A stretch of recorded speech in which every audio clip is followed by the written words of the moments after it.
Hello. I am here once again.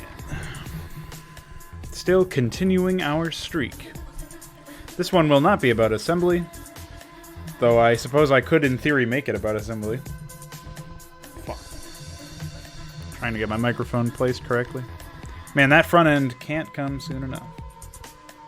So even with this shit set up right here, I still have, like, wires all over where my mouse is. I gotta try to make it less ridiculous. So far, that has not been very successful. I must point out. I guess I can do that.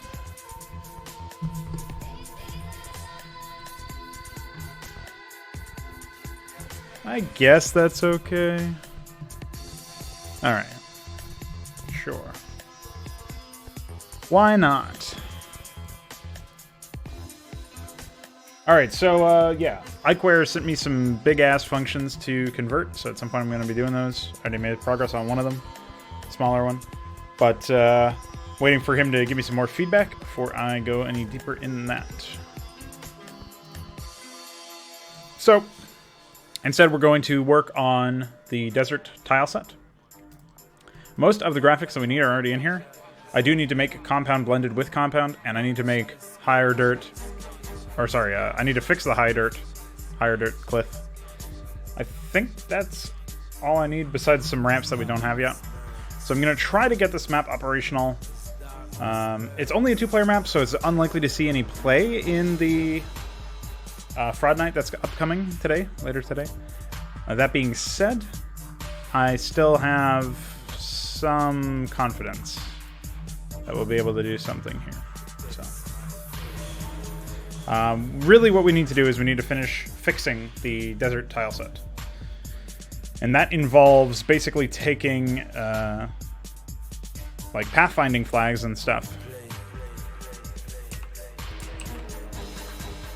And, you know, that sort of thing.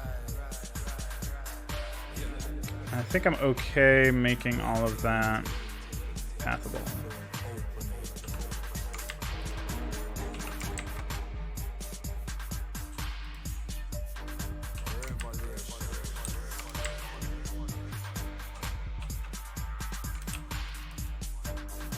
Just going to set all of these too high.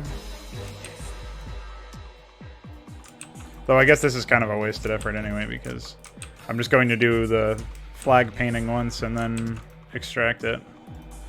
And that won't include the height, obviously.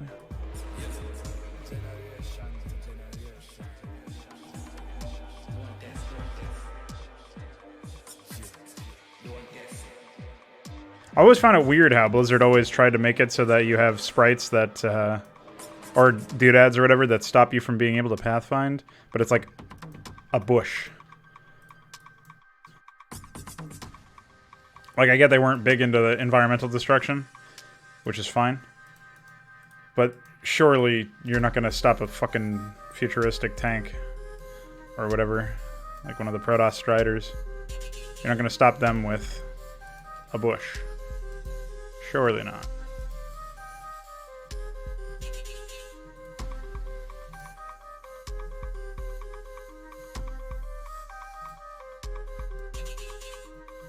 So lately I've been trying to get back into being able to sit down for long enough to actually watch a full-length movie. And I got pretty close yesterday. Watched Day of the Dead by George Romero. Directed by George Romero. Obviously not only by him. A lot of other people were responsible. But that was a movie I could sit down and watch. I only had to pause once, and that was to use the bathroom, not because I was in dire need of checking my phone like some psycho. So there's that.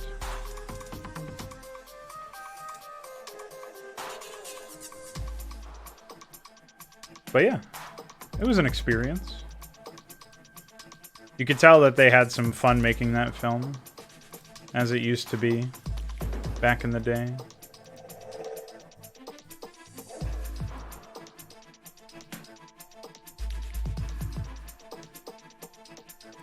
All right.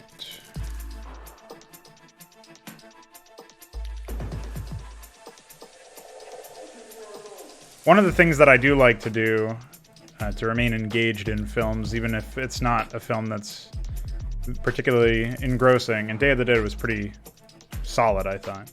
I didn't have any real problems with it. But I do like to sort of keep track of certain elements. And then I don't really... I sort of create these like spoken word mini pieces where I talk about how I felt about the film. And they're not really anything special. They're just end up being phone logs or whatever. Don't know if there's really any value in separating this out. I think we'll just block off the top and leave the rest for later. Anyway, yeah, I like to do that just because it makes me actually think about stuff. And it's always good to actually think about stuff. I guess it's sort of like an even less organized version of the reviews that I've been creating, the spoken word reviews that I've been creating. But since it's only intended for maybe I will look it up later, odds are I won't, but maybe I would look up some shit about it and see like what I thought. That's pretty much the only time you would ever see it being like revisited in any capacity. And so that's the extent of its utility, really. So because of stuff like that, I don't mind putting it together in that sense. I think it's fine. And I don't mind that it's so disorganized either. So for me, it's like what I'm looking for out of it is really just it's like basically me spending some time reflecting on what I saw. And I feel like that, even if it's only like a 15-20 minute diatribe, or even if it's shorter, it sort of stops the...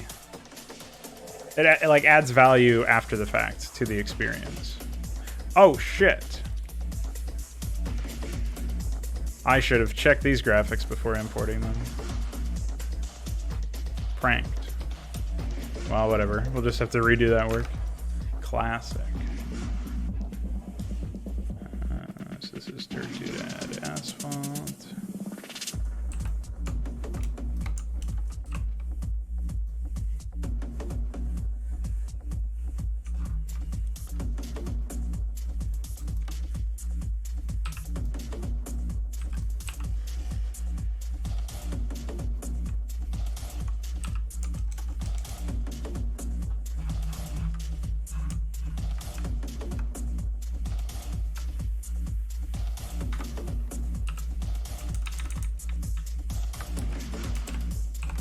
Alright, so we fixed that.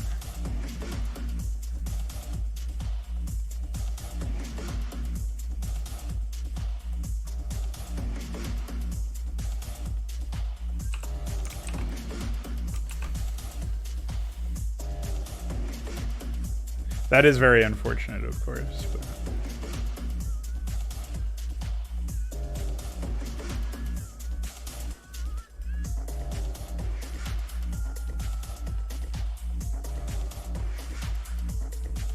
As usual, though, whenever I'm doing these pathing things, where I'm making the tiles much more accessible, pathfinding-wise, than they were before, I do have to remind myself that it may create some problems for me in the future, where I'm trying to seal off something, some gap.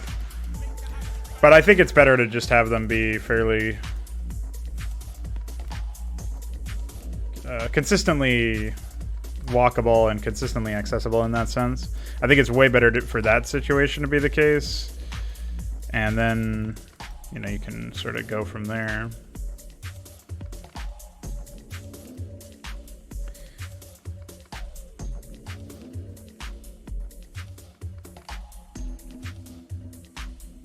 Except I'm not even doing assembly today, so you're still wrong. But I suppose I could be construed as an ass man. So you're kind of right.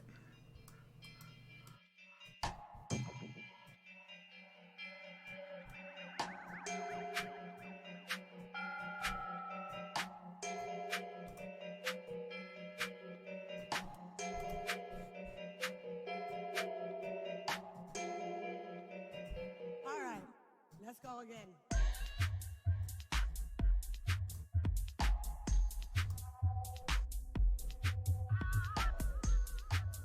I'm not even really sure what is this supposed to be, like a trash heap or some doodad that's been torn off or something?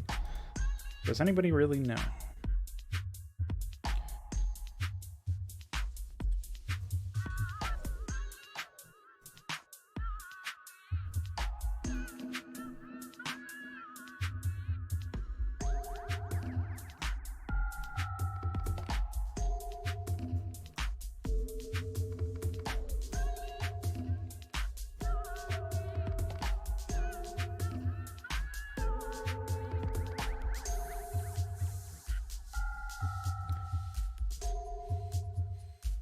My dance and I'll show you where the bounce is.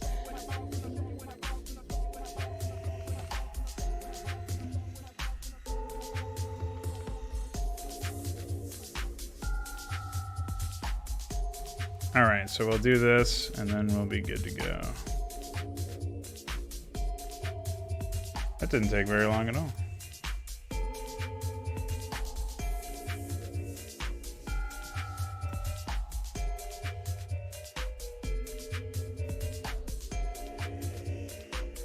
Looking at these doodads reminds me that I really need to spend some time putting together the ruined terrain assets.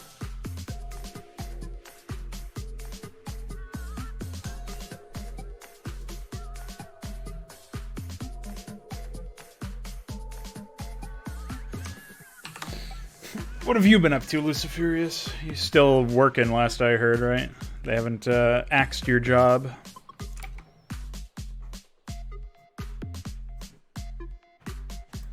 Still essential, huh?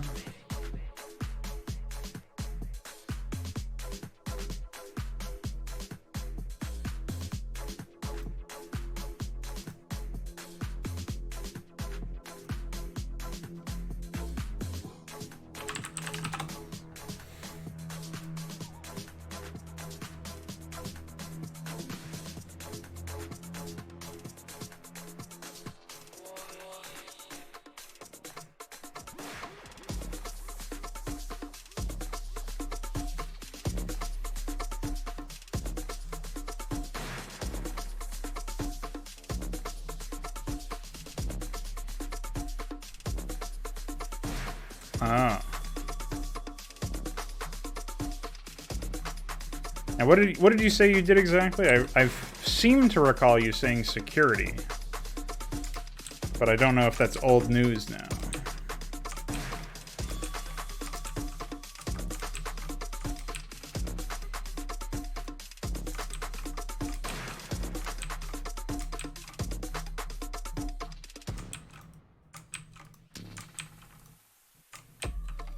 Oh, okay, cool.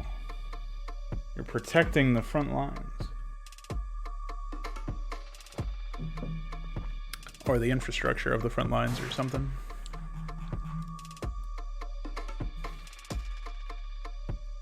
I feel like I already did this at some point, but I don't remember if I exported it, so... Here we go again.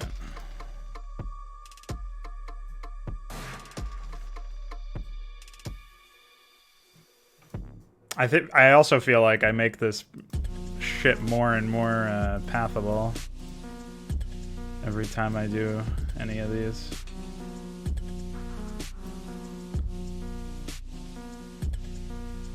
But that's fine.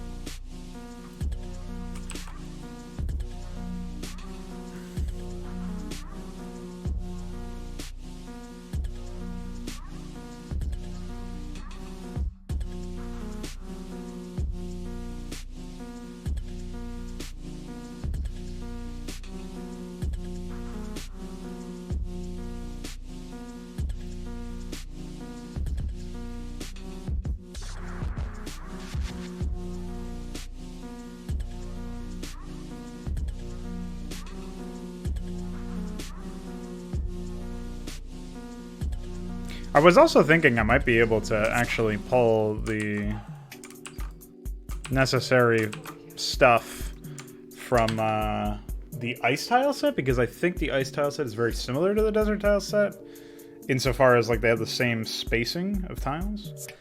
So the reason why I can't take the old desert tiles and say, all right, I'm going to take all of those data flags, like what's walkable, what height level is what thing at, I can't take that stuff and bring it to the new desert tile set, because this black tile in the background that's supposed to be like the null tile was actually the wrong color when I imported all of those other things. So when I was importing the null tile, or when I was importing graphics that had, you know, the null tile in the background, for the old desert tile set, they all had the wrong color. That's what I just fixed now in the asphalt tiles, which is one of the reasons why they had like those big stretches of seemingly pure black. It was actually off black, and since it didn't match the null tile, it was imported in along with the rest of the graphics. So that's like a mixture of the tool being silly and me not error correcting. And so the reason why I had to rebuild it from scratch is because iQuery's original assets had that same problem. I was building this tile set off of that original issue. I didn't correctly understand what the issue was, and so I tried to fix it with some other method that ended up making things not worse, but not fixing the problem. It's pretty much the same problem, just with a different tile.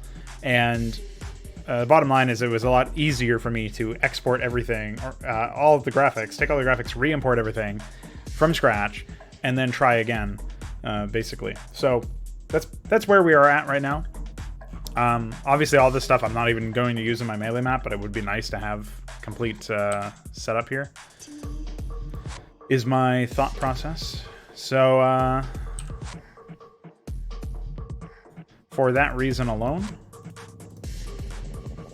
we're going to do it, but it does remain an annoyance for sure.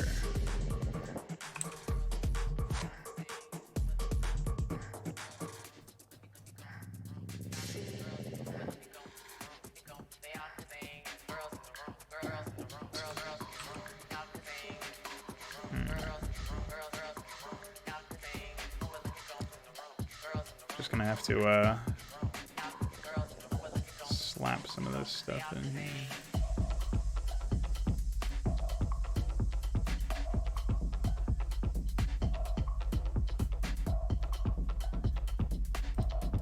This is the variant for the high terrain.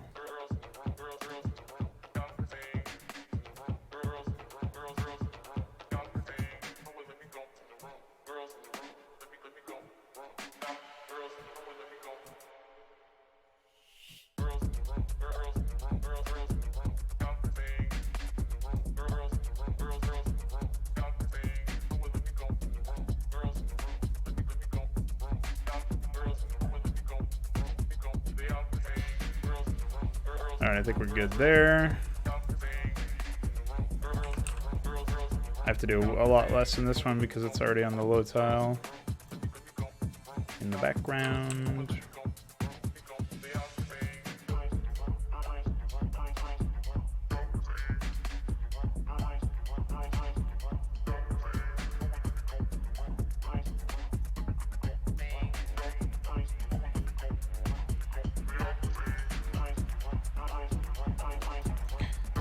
This ramp is a lot simpler than a lot of the others, as far as where the height ends up. Oh yeah, should I be blocking off some of this stuff? I guess right here. I don't think I need to adjust the height on it at all, but it might be.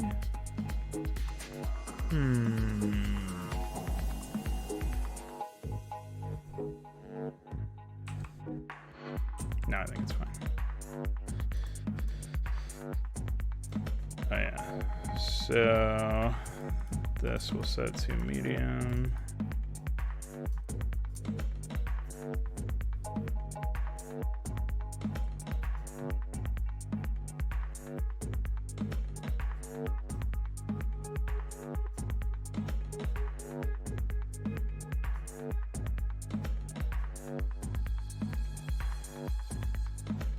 Because of the angle, I'm basically just eyeballing it, but it's definitely a little strange.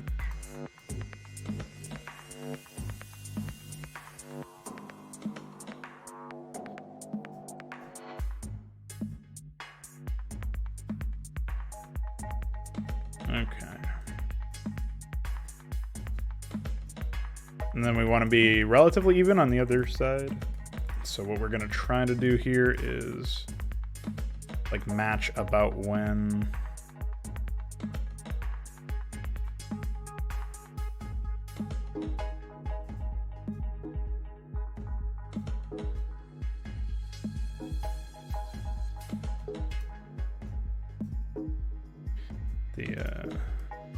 like where on this side of the ramp that the other side of the ramp also gets the height transition. Obviously this is a process I can iterate on pretty easily, but that's our goal.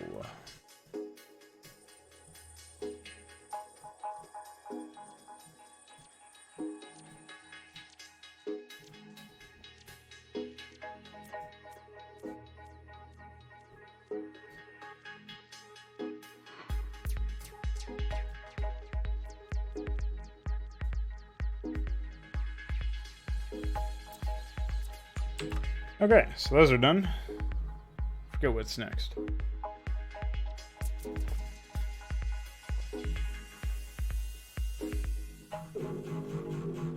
I think that was it for up here. Everything else is just like flat tiles and stuff. So now we get the lovely tar. So first off, all of this stuff is medium height. And that makes things very simple.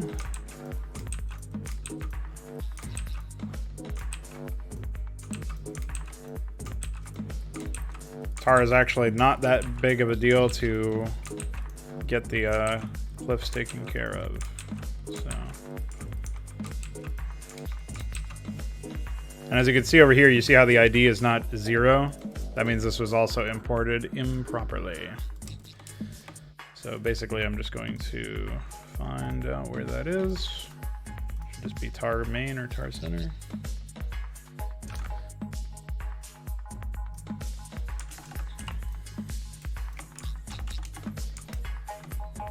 We're going to go to image mode, color table. This is 000, so we know that the color exists in the color table. Now we're going to paint that black, take off continuous or contiguous. Just make sure that there's no like random 000 pixels. And now you can see, make a tile 0, 0. And yeah, just set this to medium. Of course, we do have to set all of these to unbuildable. This is another case where I wish I could just group select all the groups.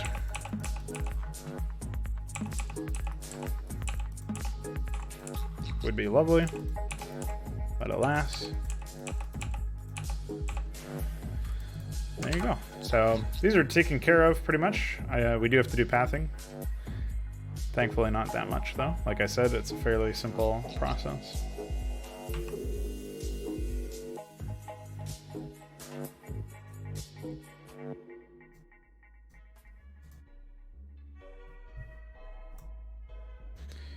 And now that we've done it this way, we can afford to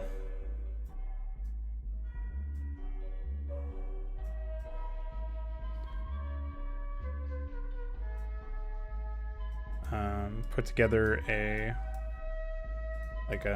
basically use this tile set, or these tile flags that we're putting in.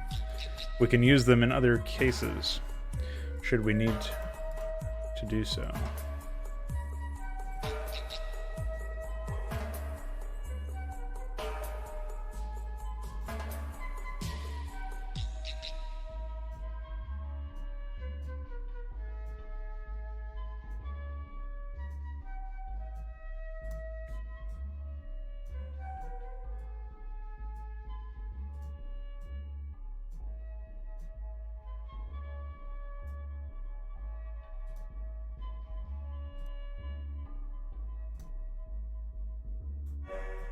I do wish it didn't take so long to save with these files.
I've been thinking lately about how unique terrain elements could be used to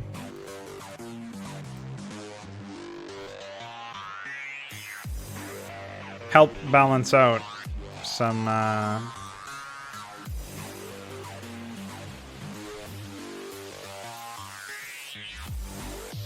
aspects of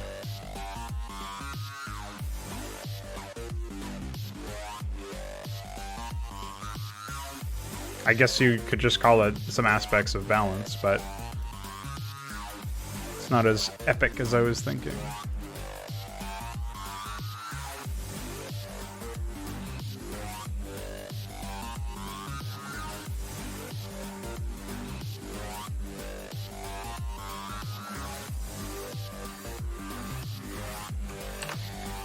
I'm basically thinking mostly of like maybe you could have you know those like pressure plates from platformers? You could have stuff like that that sinks into the water as time goes on. And oh yeah, I forgot saving takes 8 years. Something for like tar or whatever would be pretty neat, I think. And like while the units are sunken, they take damage over time or something. Or maybe they're just unable to fire, and that's enough. But you could like drop tanks on there or something. I think that could be pretty neat. Like I don't see why that something like that wouldn't be interesting at the very least. What's up, Dark Zero Warrior? Well, I haven't really stopped modding ever. So while I am doing modding, I can't really say I ever left.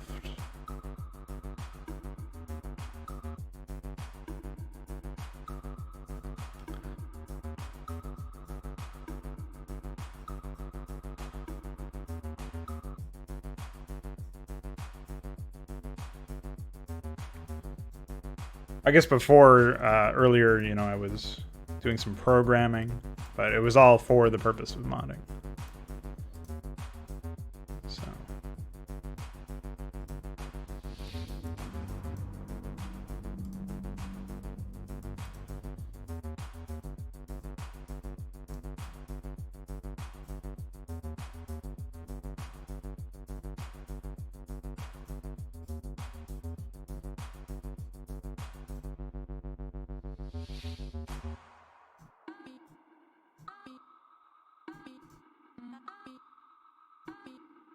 One thing I don't like about how I organize this is how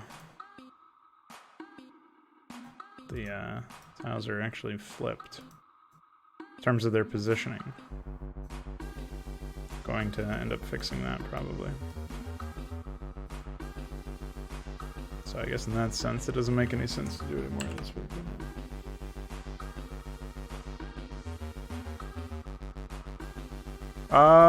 Yeah, I don't know when I haven't missed a day since November 3rd, so I never really took a break. Sometimes I would stream while doing something other than modding, but I've always done one mod stream where I'm modding for over half a year now.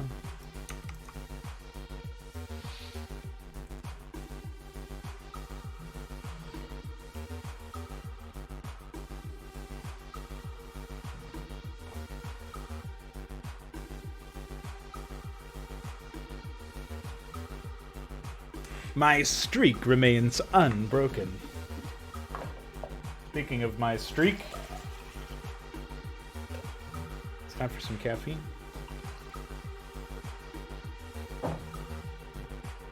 And then later today we'll be doing some gaming, as you say. We'll be doing some, probably playing some Hydra, if I had to guess. Might be doing some CS, I don't know. There's probably some fun maps that we haven't found. But I'm thinking we're probably doing at least a little bit of Hydra gaming. Let me go to materials, graphics, source. Oh no, I don't need source. I need Cliff. Okay.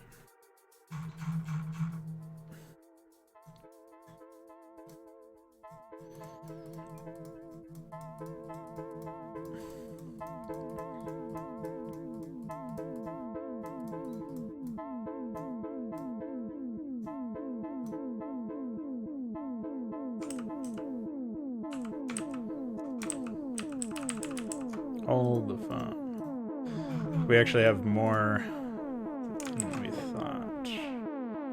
Well, I guess what we can do to fix this is probably just move this over by one, but just to be safe, I'm going to extend the width by like 28. Then we'll do all that.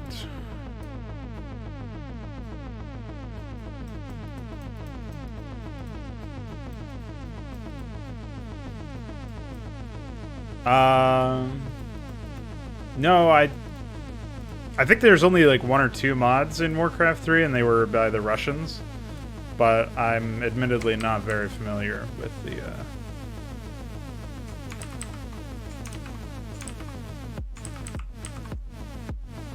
with that community.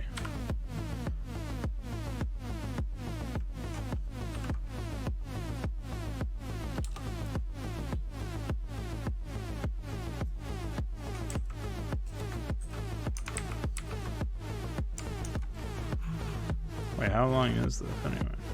It's 480.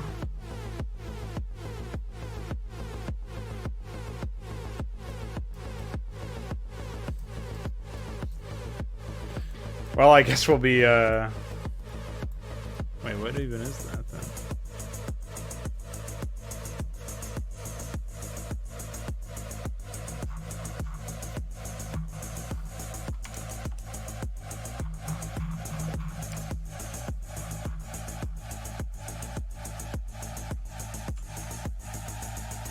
Oh, they didn't get shifted, maybe.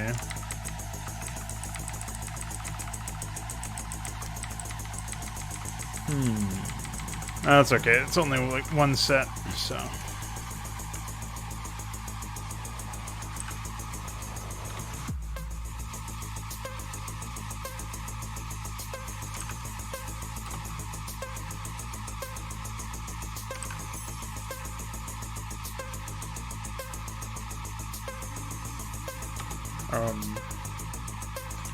Wait, what?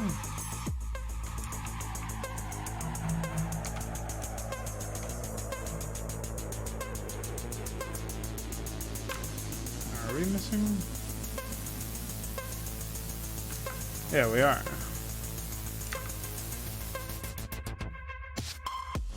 Allegedly, we're missing one. I'm not really sure what it is.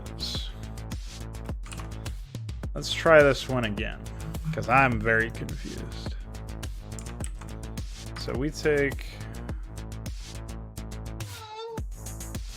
Alright, let's just move this over.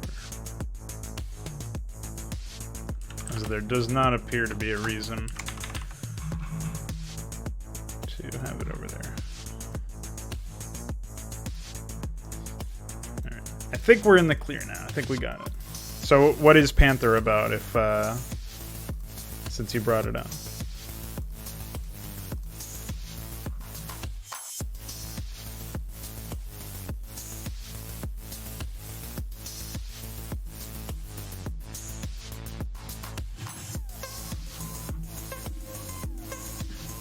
Sure, but there isn't really that much Warcraft modding because everything is done through the map editor.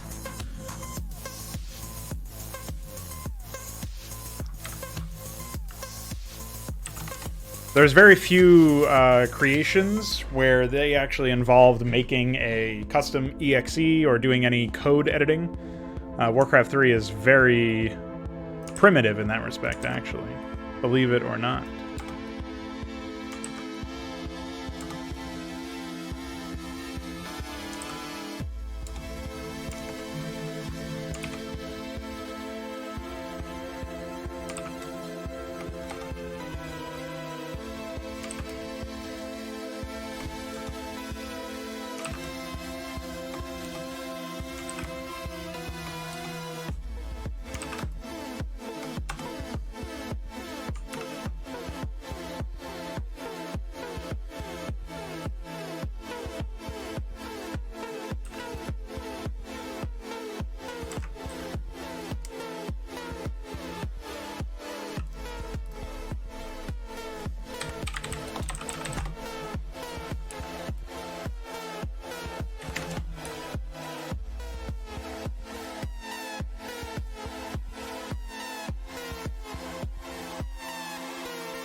Well, I released it when I released in Consummate. My name was thrown around a lot, but that's the only thing I can think of.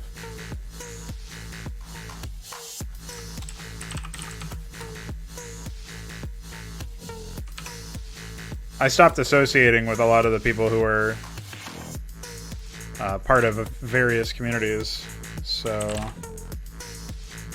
since then I imagine very few people. Maybe not very few people. I guess I'm still out there as like an educator because I have like the YouTube channel with all the tutorials, and I got the Wikidot and the resources and stuff like that. But I've been more and more reclusive. So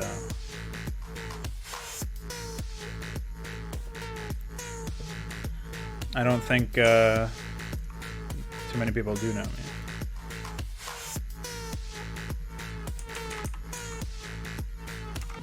Oh, you know what? I already have the Dirt Cliff doodads lying around here. Let's grab these.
Guess we'll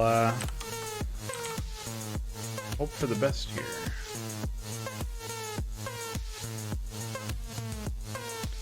I don't mind starting from scratch on this one. The new version is going to be significantly superior, so I'm glad that I've been getting into melee maps lately because it really does give me the opportunity to refurbish all the old tile sets and all that other stuff.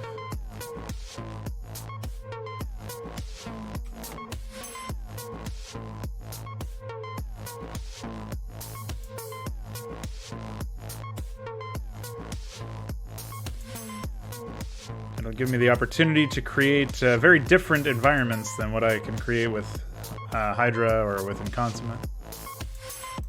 And variety is the spice of life, as they say, so it's always a good idea to spin around a little bit.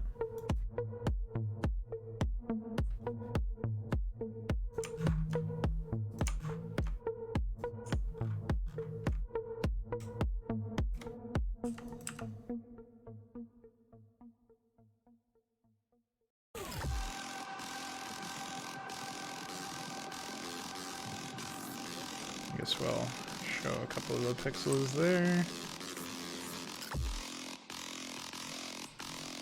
Oh yeah, and I can always go back and tweak the ramps that I made a while ago for the other stuff.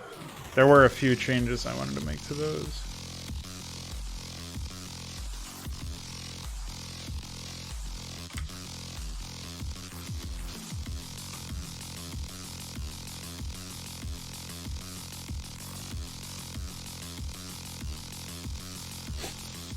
Oh, in Consummate. I mean, if you just go to the Wikidot page, it should be linked in the description somewhere. But if you find your way to pronogo.wikidot.com and then find your way to the main Starcraft page, you should be able to find, or like the download page or something. There should be information on it. But yeah, the unlocking of additional player colors is.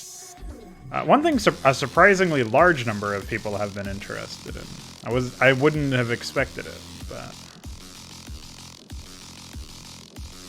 here we are. A lot of people are interested in making tons of colors, or not making the colors, but making use of the large number of colors.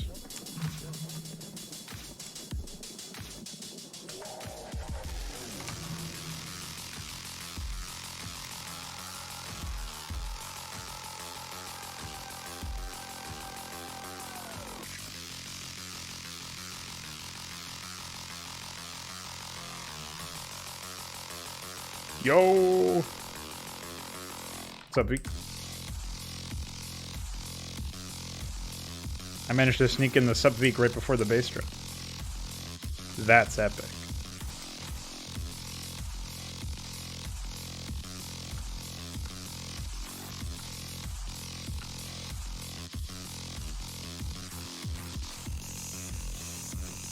Well, I use that color as a reference sheet usually. Not only for the names, but mostly for like the numbers that I have to plug into SCM Draft for them.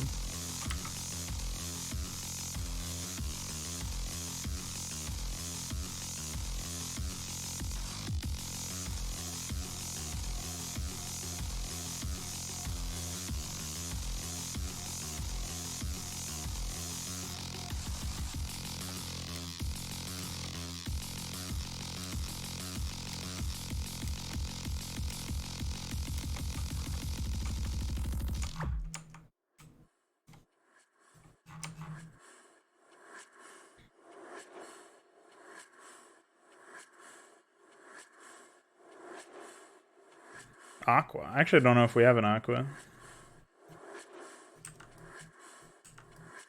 I'm sure we have ones that would be... that could be called it. But I don't know if that is the DF approved official name or not. Have to look into that.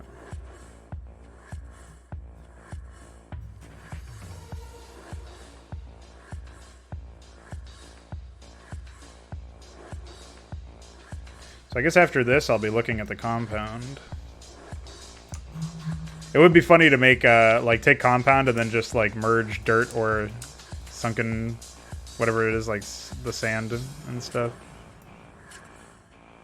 I think that would be hilarious. That's, like, one of those whack job tile set jobs that I would do for a map crap or something.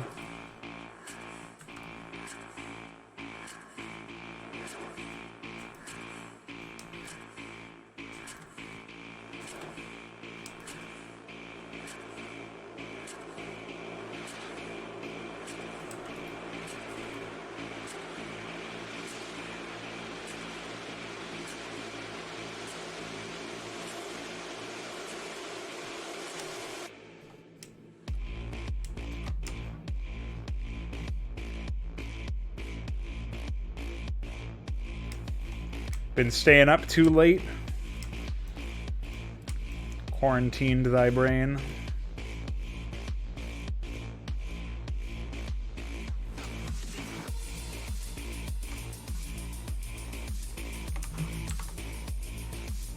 Ah, it's so refreshing to have a program that doesn't take 8 years to save.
When you're too lazy to shrink your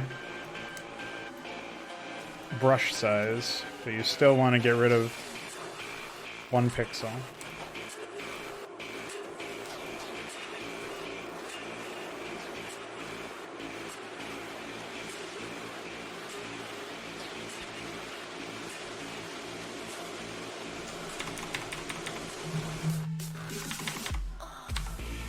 Oh, I guess that issue that I had earlier with Blizzard was actually their own issue, where they have them flipped. That's pretty annoying. Do I really feel like correcting that, though?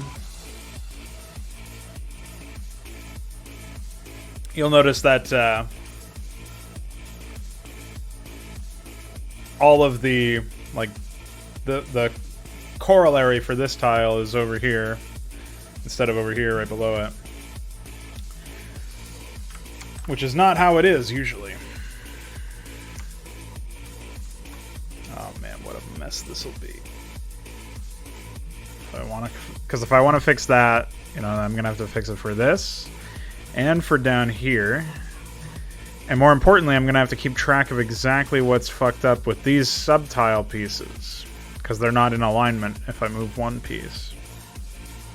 I guess I'll just leave it the way it is. Fuck it. You win again, Blizzard.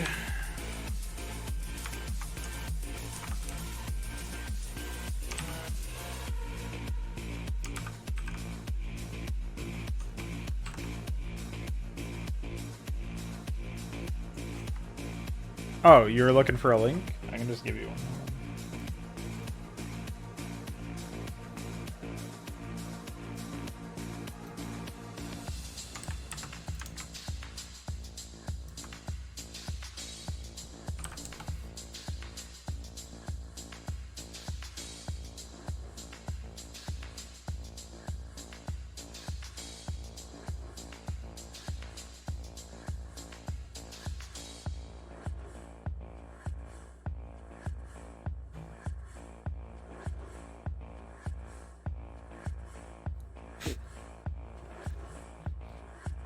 I really should change up some of this stuff so that it doesn't sound, well, it sounds very outdated now.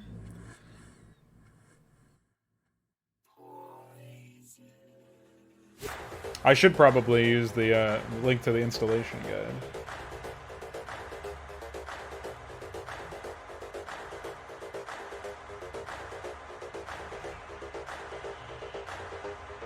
At the very least.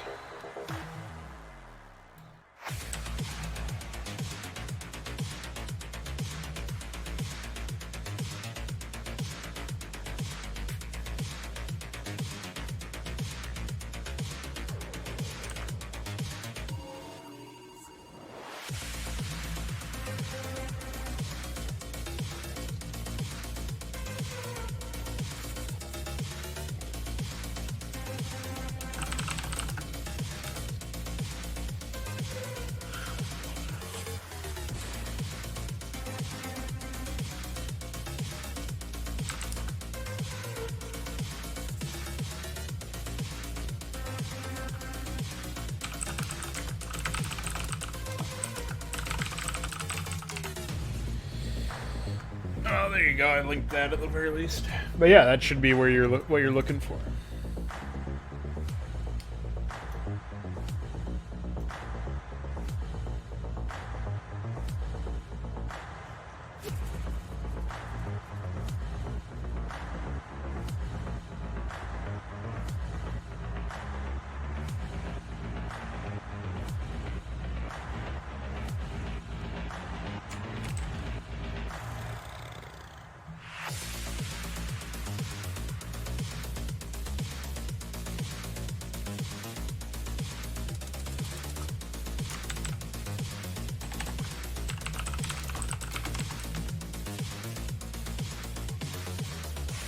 Oh, I see where I screwed that up. Yeah. So this is blah, blah, blah.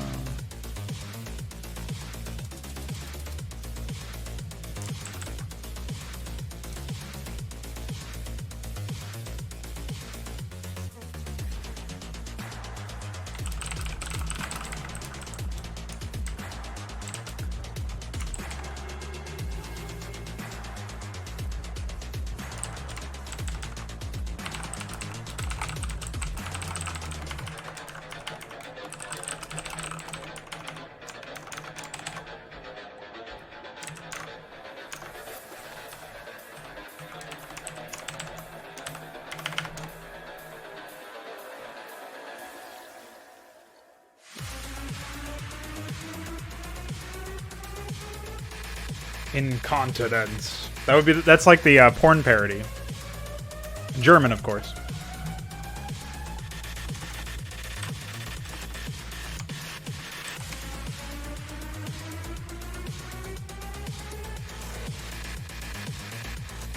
Oh shit! A short break, you say? I thought you were gonna be eager to try out all your new toys.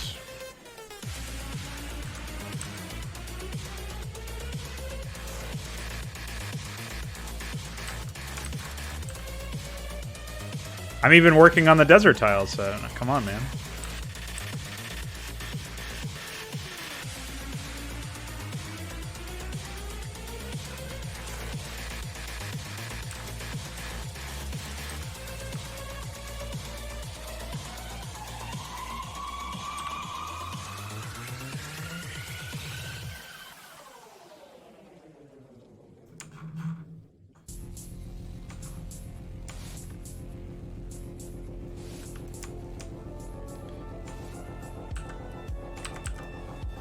Well, if you don't mind working on some stuff other than Overlord, or if you're looking for a break, in fact, there's always like all of those AI changes and stuff that we need in order to start working on Hydra and similar projects again. And obviously, any way I can help by like translating pseudocode and stuff, you just say the word. I haven't finished the other stuff, obviously. Today I've been working on this, but...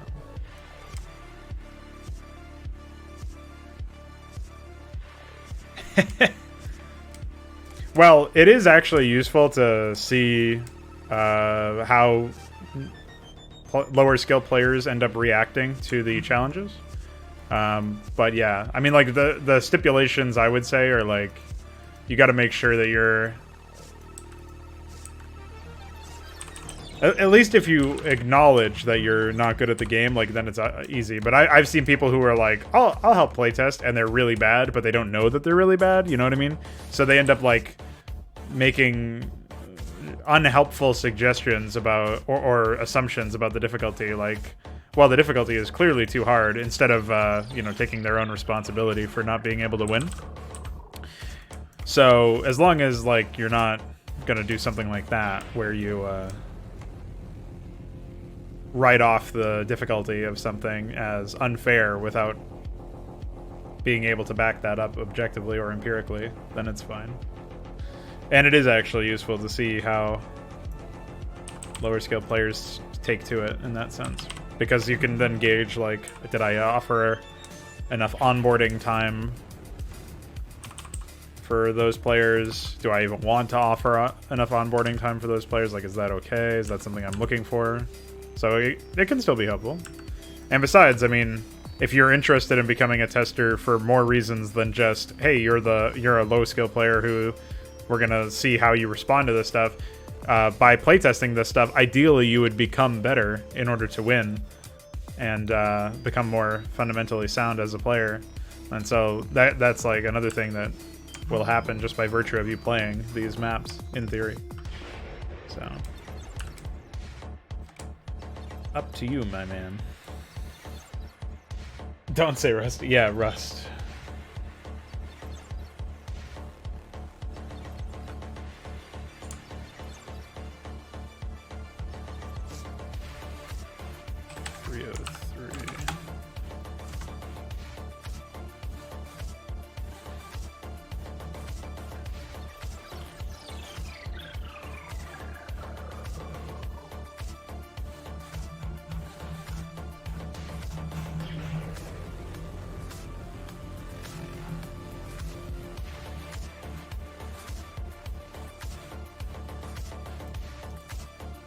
Oh, okay.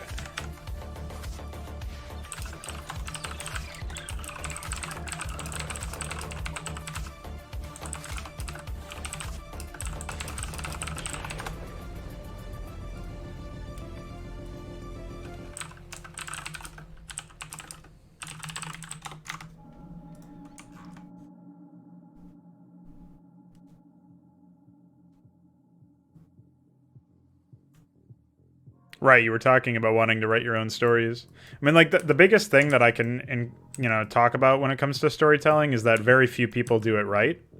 I haven't played a video game that had a story, like, not saying that there aren't out of there, right? I'm speaking from my own experience, not necessarily empirically, but I have not played a video game where they executed on their story well, without it coming at the cost of gameplay.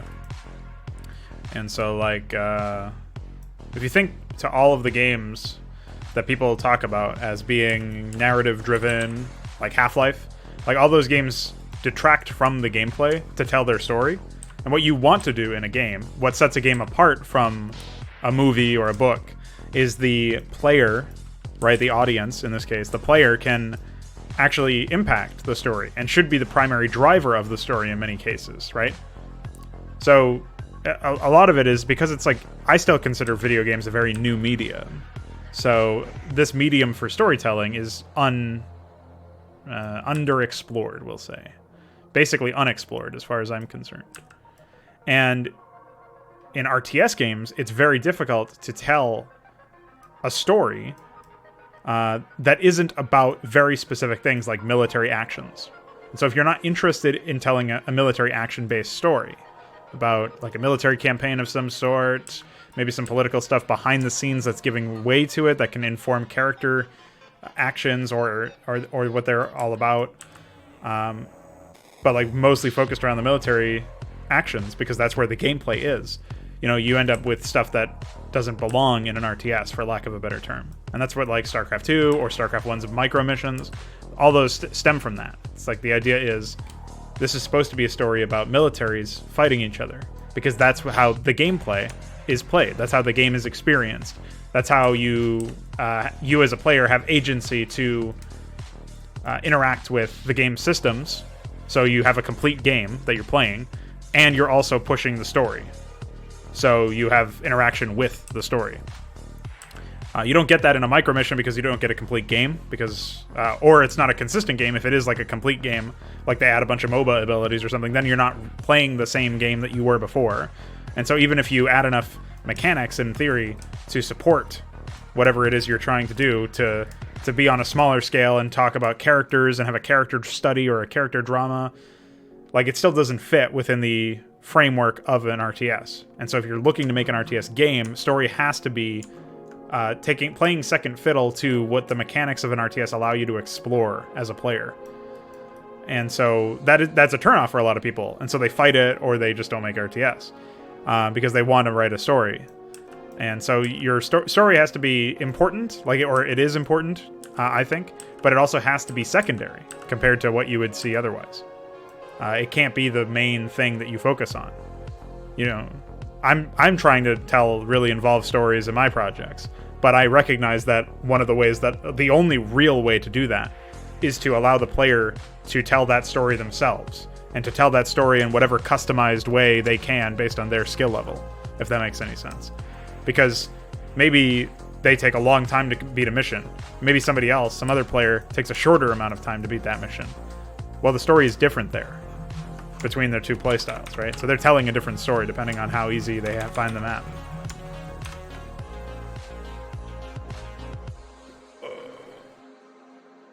If you're going to write your hooks based on idea info, you should directly write the hook without making pseudocode. Oh, okay. I see what you're saying.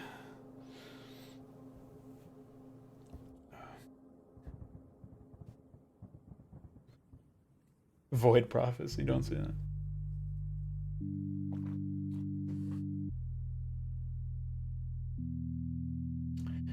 Yeah, well, the other thing is, like, it's actually really good to have a goal that you can't immediately achieve, and that's because, like, that goal will force you to improve as both a creator and as a human, whatever that means, right? And so you're going to end up in a situation where I just want to make sure that was accurate. You're going to end up in a situation where you'll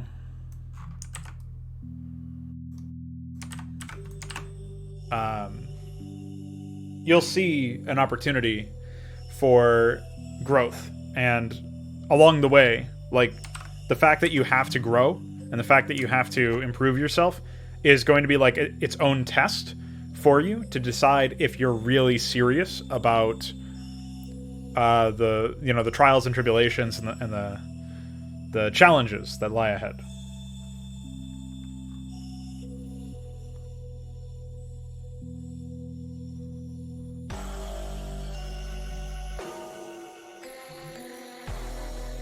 Right, so what did you say?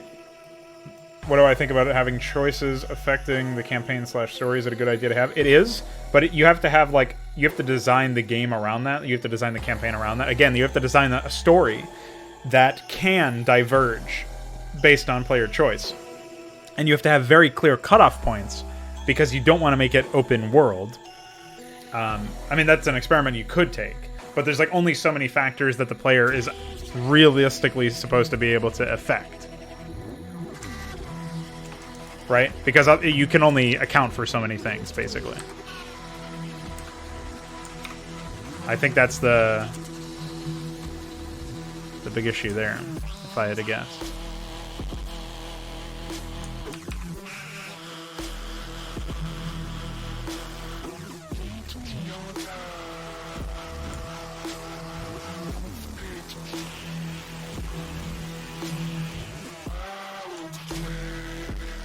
Grab this last pixel on each one of these.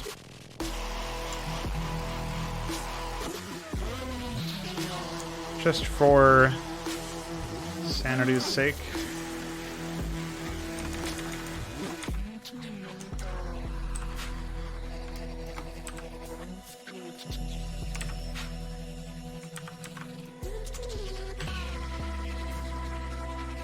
Kind of how, like, the Enslavers campaigns worked out. Yeah, it's really, it's like one different map after you make one choice in the second map. So it's not real, like, that's like a very small case. What I think Icor's referencing is the fact that, like, most of the time campaigns go in one direction. You go from map 1 to map 10, and maybe you can modify some things, like maybe an enemy is different in one map depending on past choices, or maybe you have a different commander of a certain force. Maybe that's what's happening.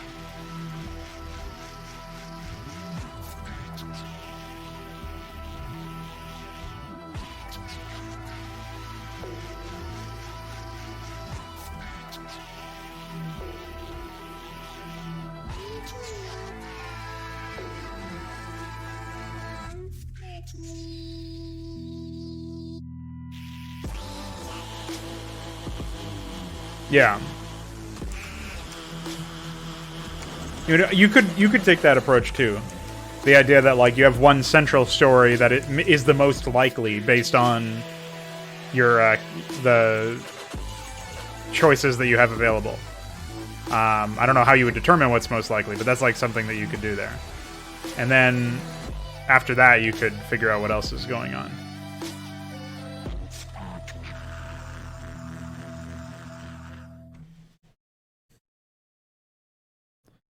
So there's many different approaches that you can take. And I don't have any issues with that particular one.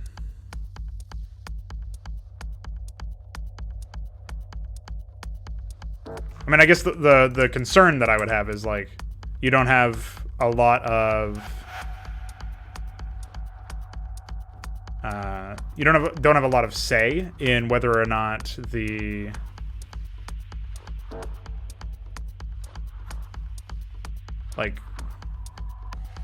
it's impossible to know, unless you plan your stuff very specifically, what the most likely path would take. And if you don't judge it off of what is most likely to be taken as far as choices are concerned, then you're sort of biasing the experience. You're like biasing it with the assumption that, oh yeah, this is what's going to be most common or whatever, if that makes any sense. So you know, you're dealing with a situation where the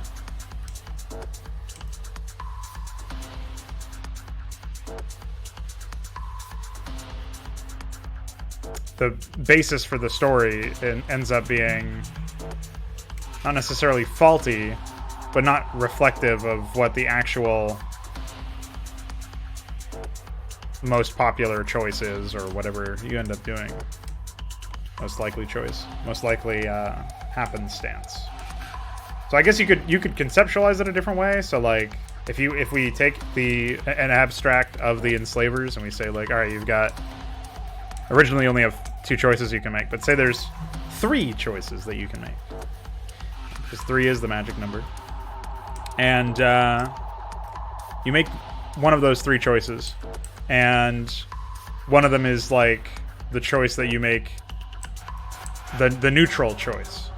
And then there's a good choice and a bad choice. Like, we're making it very, very basic, very simplistic.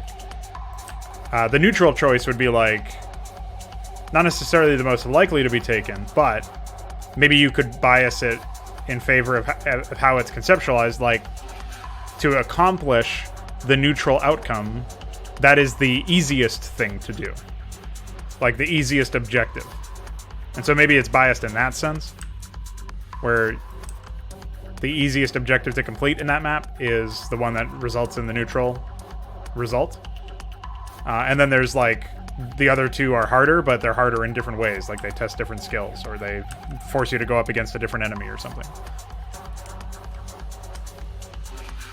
Like, you could do it that way as well.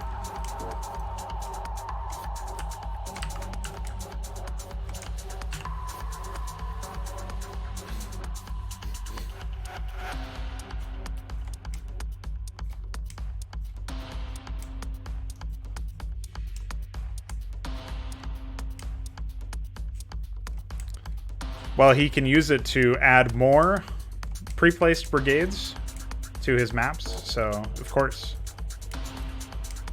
Why wouldn't he be a big fan?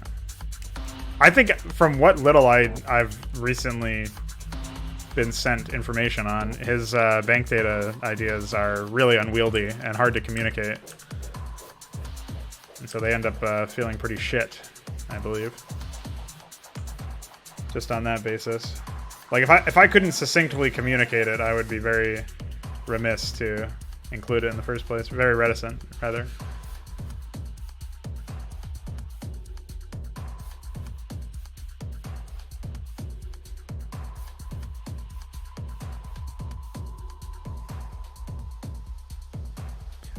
But. Well, I think we had the idea of it, sourcing from the... What was it? The, like, it's somehow impacting briefings as well. I think that would be good. That's, like, the only other thing. Because if you don't get rid of that... Well, if you don't enable that functionality, then you're stuck in a situation where the...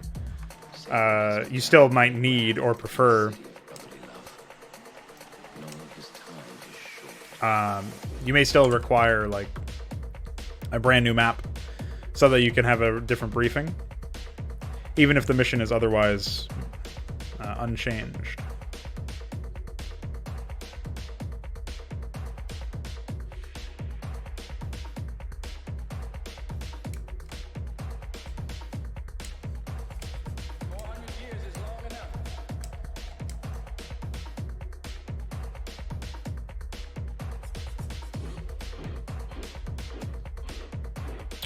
I'm pretty sure it works, but because the workers still sit there and do nothing, I can't fully utilize the value of the opcode.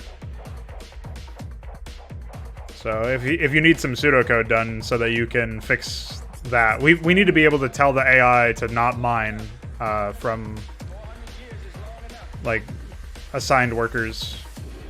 Well, I guess more specifically for that, we need to be able to tell the AI to not assign workers to a town. So it's a little bit more complicated than just saying mining off. That's the big problem with that right now.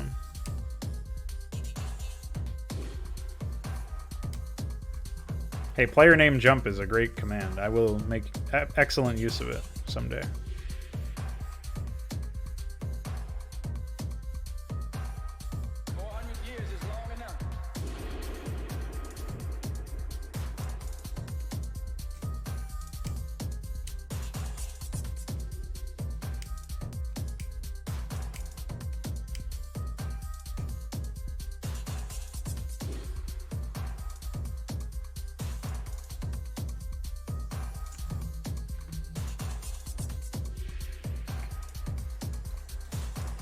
Yeah, I can write pseudocode for it. Just send me whatever the address is.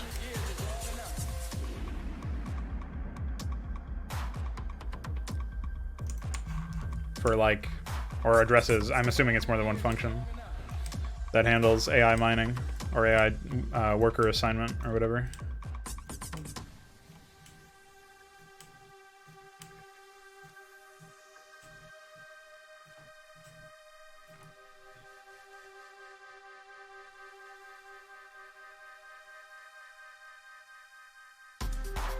Also, the anywhere location gets flagged as incorrect in one of my maps, but only in melee mode. So there's some weird shit that happens. If you remember, you made a debug message that prints out when there's an incorrect anywhere location. Except in this case, it only happens when in like I think it was top versus bottom, or it was free. It was just the melee was the game mode. So I don't know if you can do something about that. One thing you're doing now for your original stuff is trying to flesh out the world more, races, yeah. It's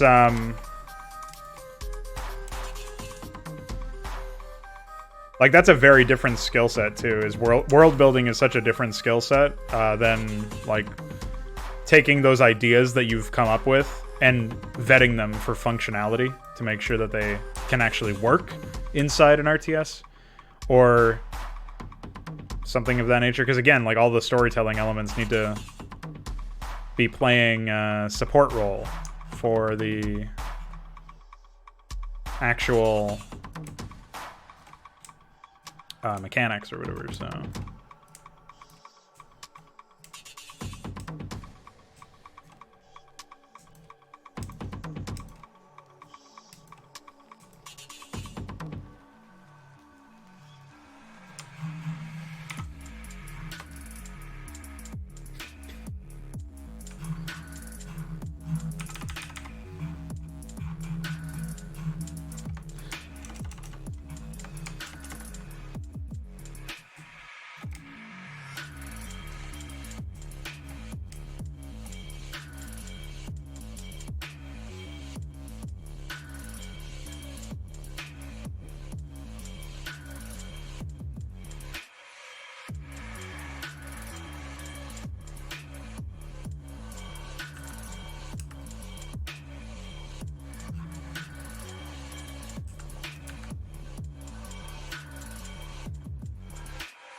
Yeah, you've got a lot of work ahead of you, that's for sure. How would we find out more information about isometric diamonds exactly?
Oh, wow. Yeah, that sounds great. Exactly what we want.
I assume B0 is the same as B in this case.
What is this part of?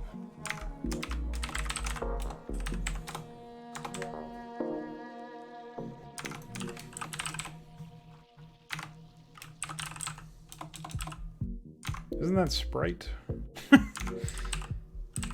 What the fuck? It's assigning... What? Hold on.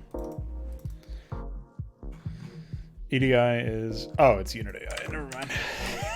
I was very confused.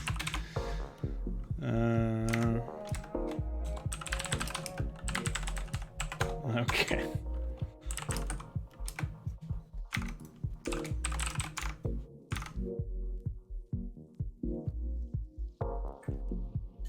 What do you mean by map tile layout?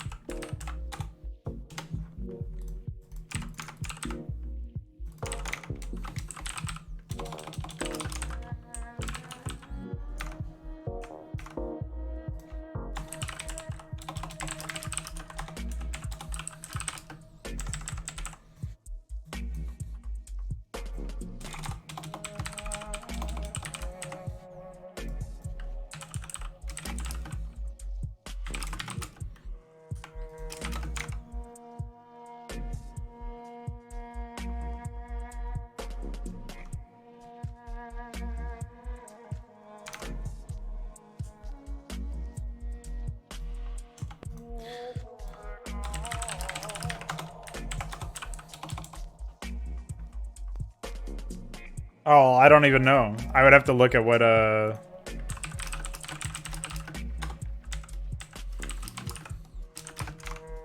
have to take a look at what that is. So... I would definitely need to look at what all this stuff, like the data structure of Starcraft says, and compare it to like some alternatives. I haven't done enough research there. So what I'm looking at right here is unit stat group flags, and they're comparing it against the value of 5. I'm assuming that when they jump, if it doesn't equal 5, it means that if it's anything higher than 1, 2, or 4. I'm not really sure why, though, because there is no 0x5, right? 0x5 in theory is Zerg and Protoss. So if it does not equal Zerg or Protoss, jump here, and then it jumps here if it equals Terran. Like, what the fuck? I don't get that one. That's okay. I guess that is that like a quicker way to check, like, is this unit any race or something? Either of those two races. Maybe there's like something specific with.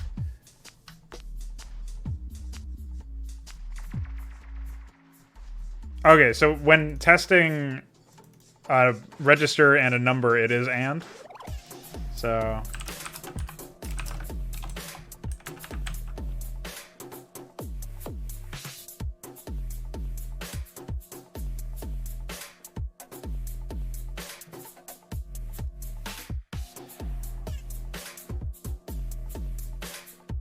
Right.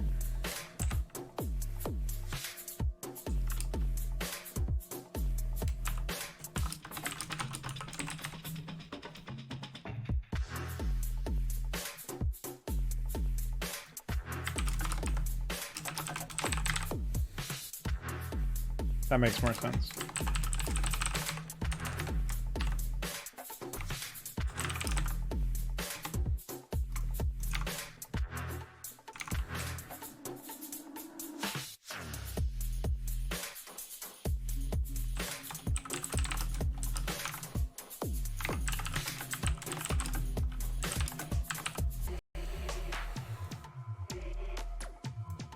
Right.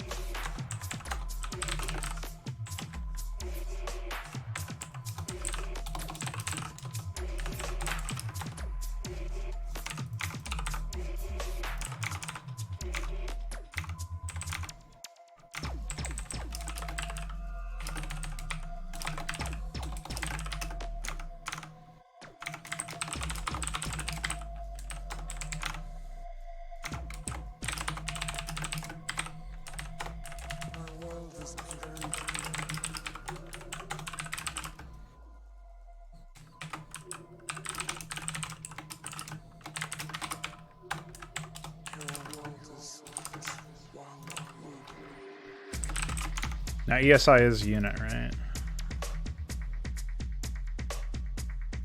Yeah. Specifically, it is unit move target unit.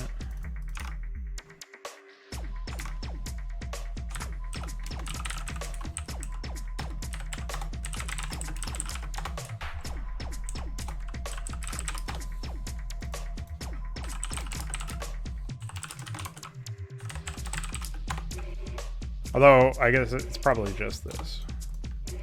It's probably simpler.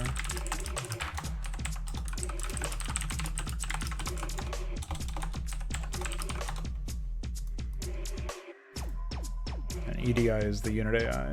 Yeah.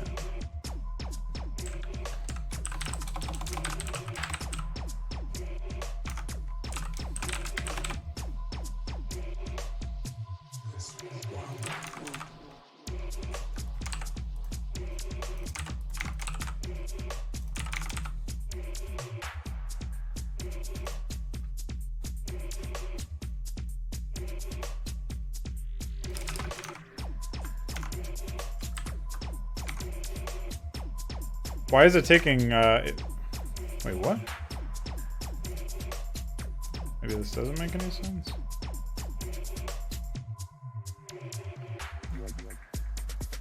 At some point, ESI becomes town. EDI is, oh, okay, I got this wrong. And 14 is home 2.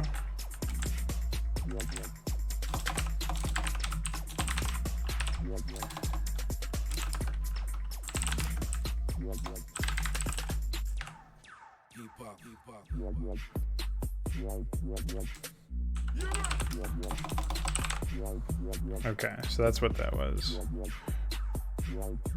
Yeah. AI town plus 24 is main building.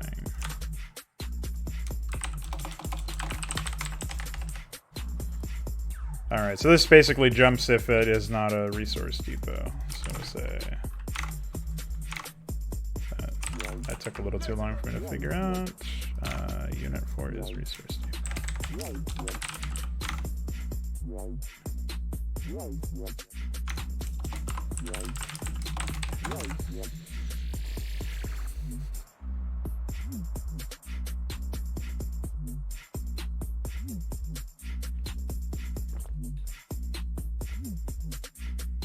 Oh, so instead of unit AI, I should be writing worker AI?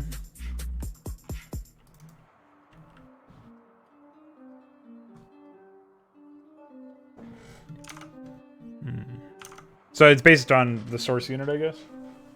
Or should I still write unit AI for the sake of the pseudocode?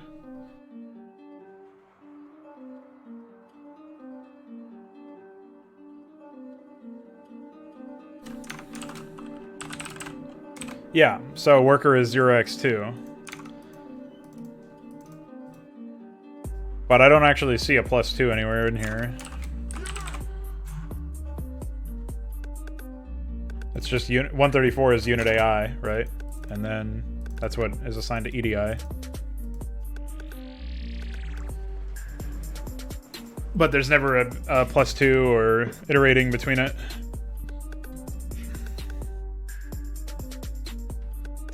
To specify that it's a worker AI. So I don't know if you want me to write worker AI. I can do that obviously, but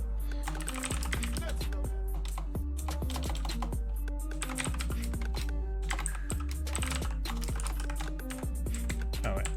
Sure.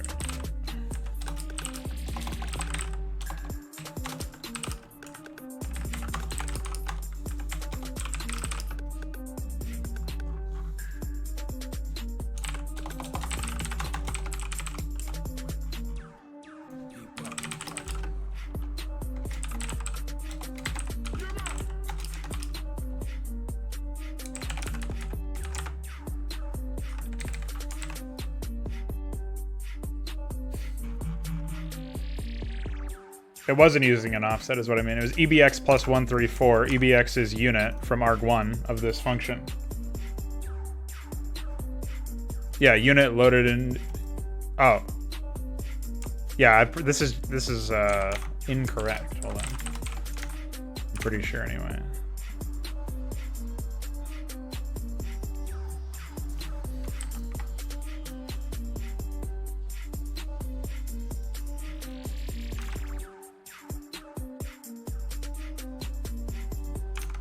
So it's unit AI plus B.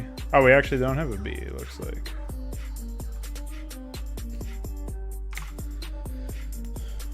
Yeah, it's plus B, but I thought that was actually unit and not unit AI.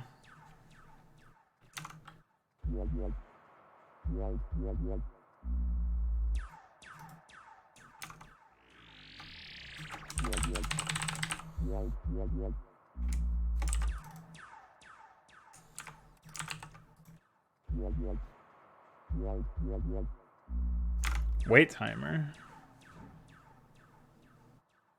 Oh, right down here. Ah, okay.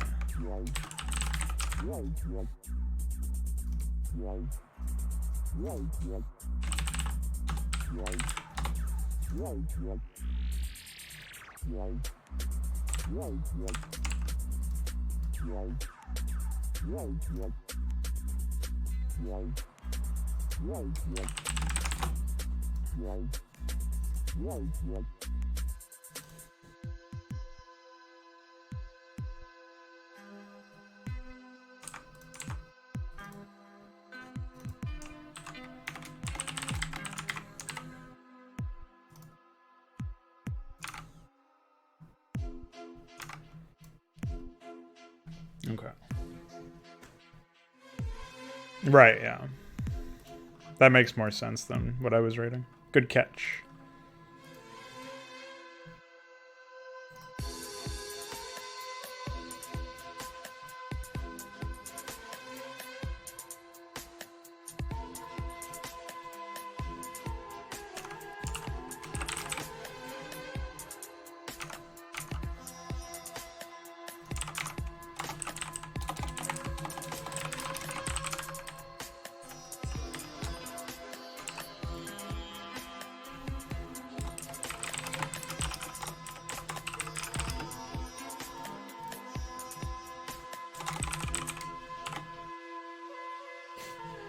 Yeah, yeah. See you next time, man. Take it easy.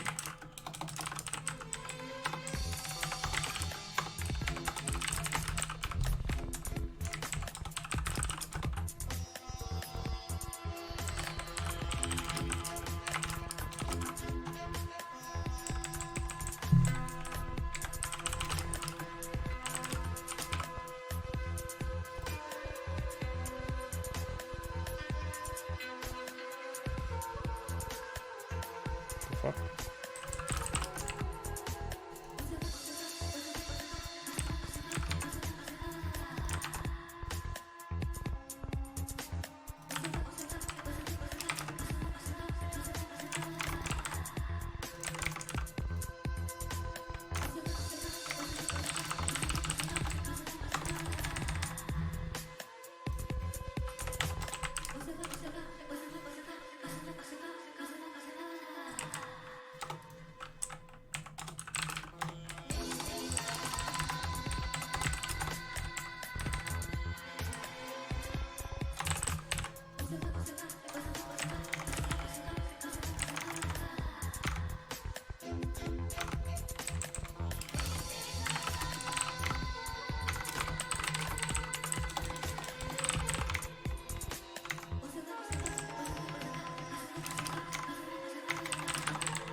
Oh.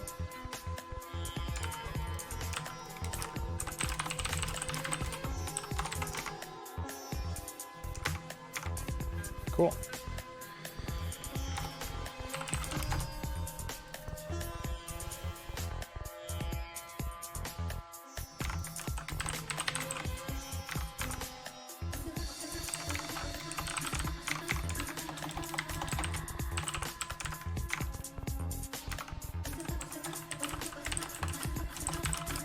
So this is checking if the town has minerals, basically, by the looks of things. What's up, Mayor Poop Shoot? It looks like I'm in a submarine. Does it? You can see Mike. He's definitely not in a submarine. That's a mirror, silly.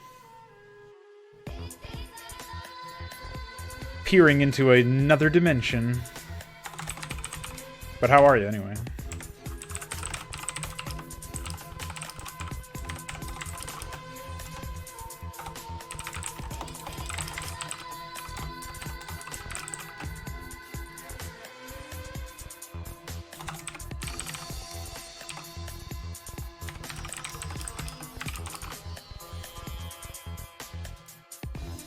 Still forget what EDI is. EDI is oh.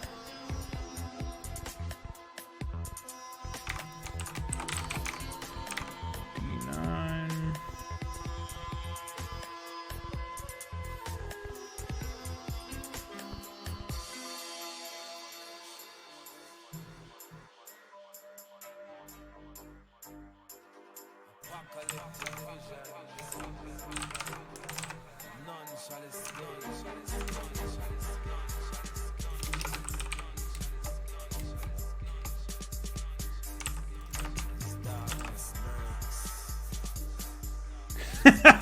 No, it sounds impressive because it's a mechanical keyboard. I don't really have that crazy WPM.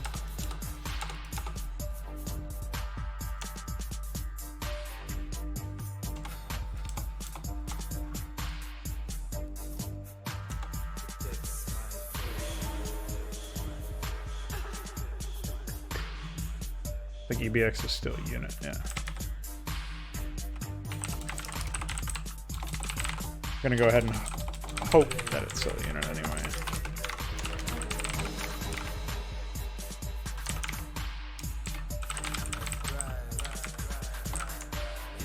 Let me just double check them, just to be safe. EBX is unit arc1, 2, okay, yeah, it doesn't look like EBX is written to at any point. So we're still correct there, by the looks of things.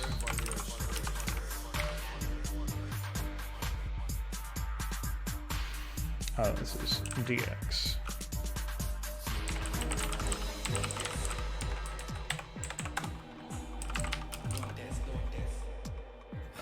Wait, what?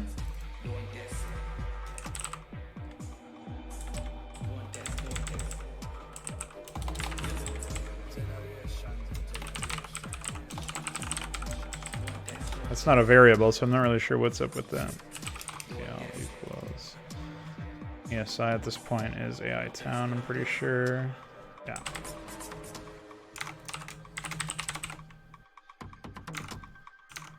One aim.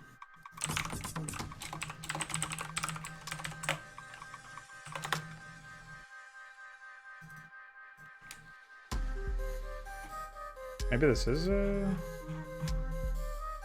No, that's definitely ARG1. I've never seen ARG-A.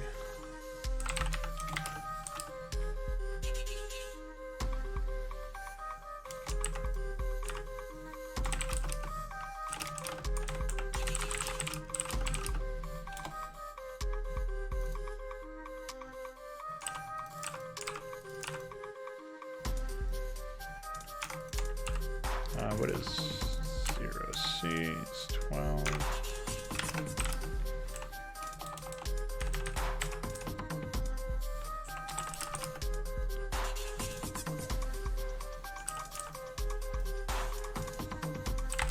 I forget what SSB or SBB is or whatever. I think it's like it's subtraction without remainder or something.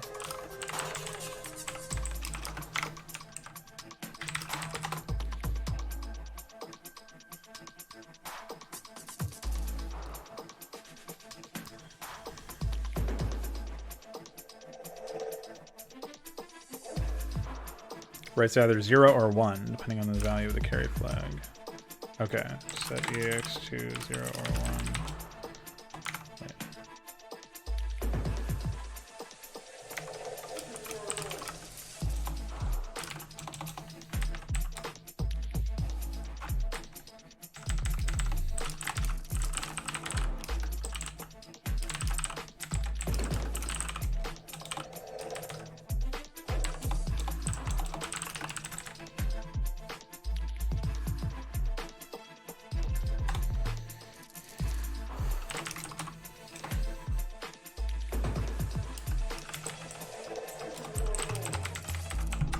Alright, let's see what we're pushing here anyway.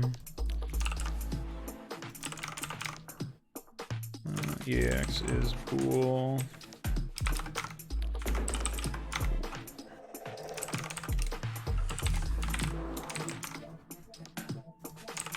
This is arg2 for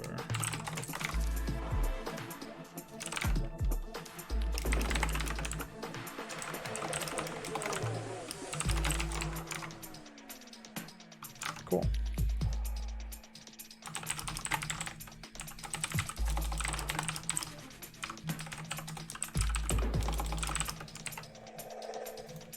So I guess this is how the AI is like locating the next available resource or something.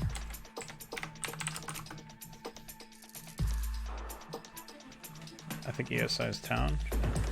Okay.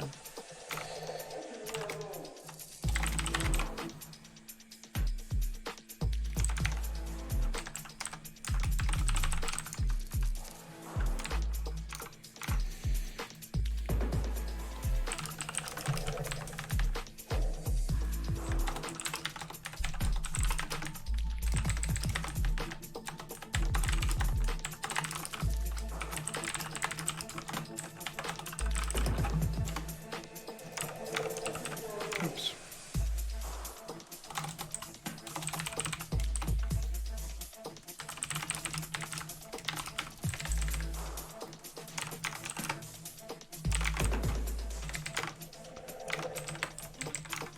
So this is ARG3.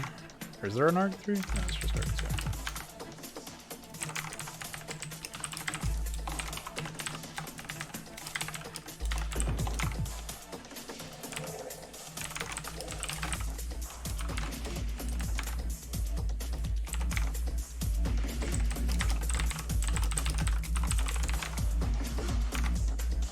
Nice.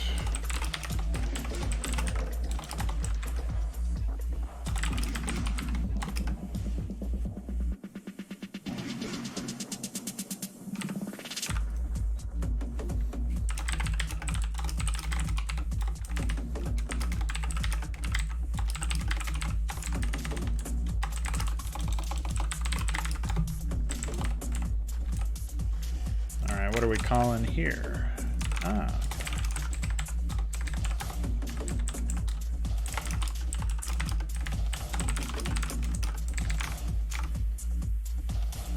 So this is one of those.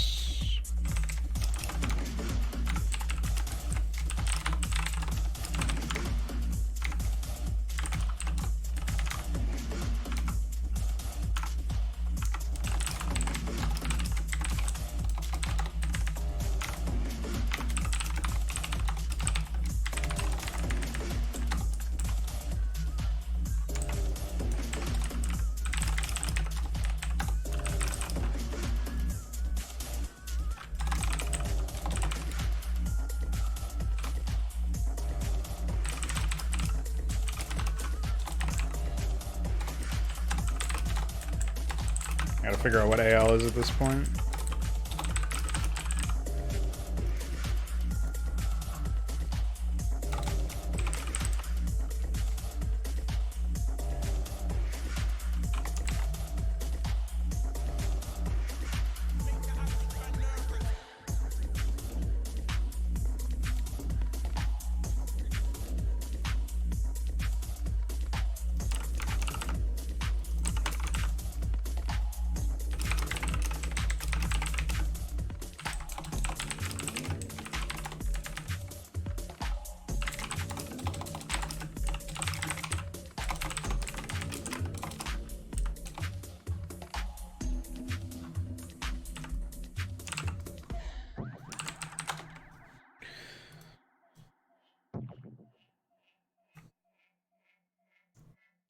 Well, is my description correct then? EAX to 0 if EAX is positive.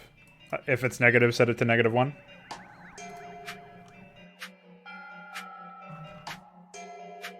Or is it the other way around? Judging by your description, I think my code is correct, but obviously only just really started messing around with that particular command yesterday, I think. It is correct. Okay, nice.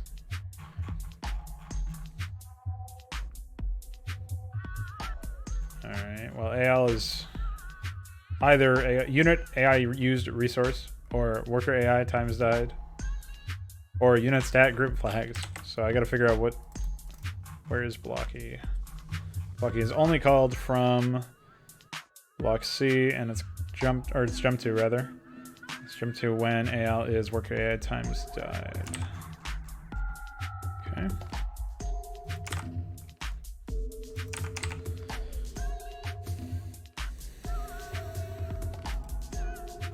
This is block K.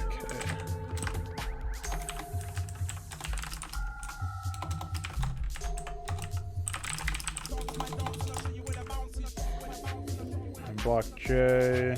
Okay.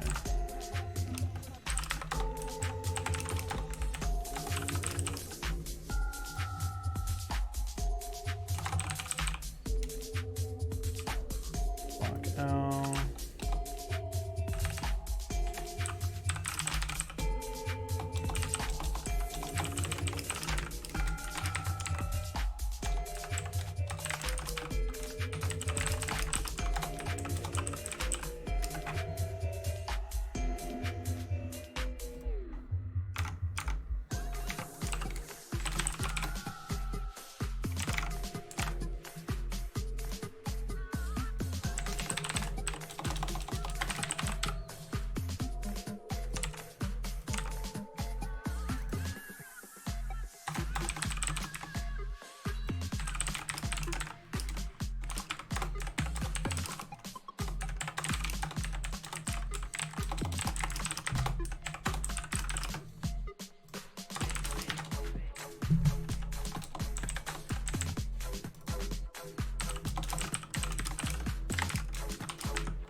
Yeah, it's like subtraction without writing it to the registers, basically.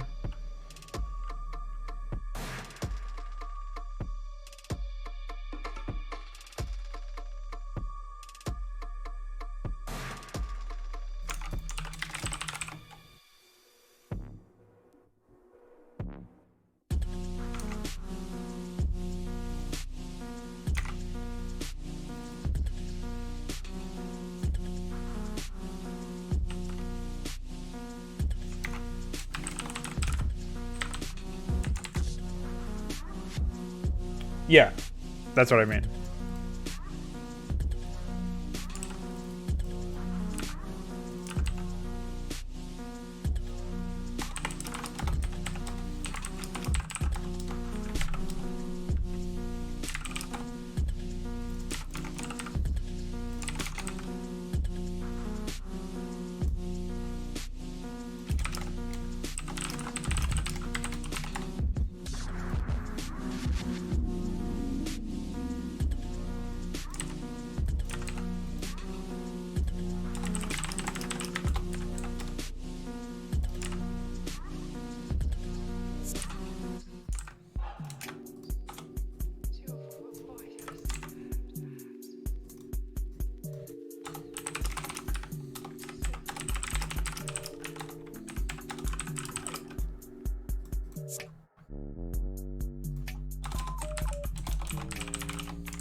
I think so.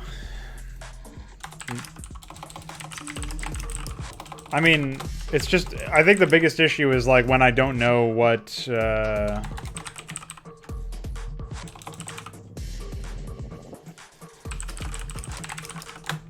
when I don't know certain things about like what exactly is going on.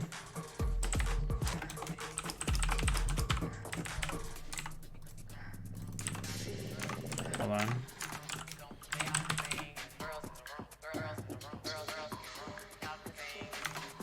Oh wait, ESI is...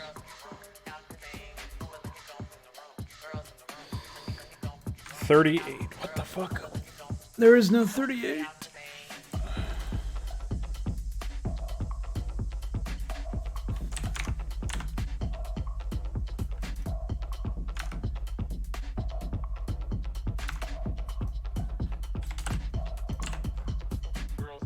I don't know. So yeah, what I was going to say is it's difficult for me to figure out like when it's comparing or when it's doing an AND operation to like test AL or whatever. If it's doing an AND operation, or it wouldn't be AL, but it would be like AL1. It's kind of difficult for me to sometimes conceptualize like what it's actually doing to that. So I think I just need to like practice with it more basically, but I'm pretty sure I'll figure it out.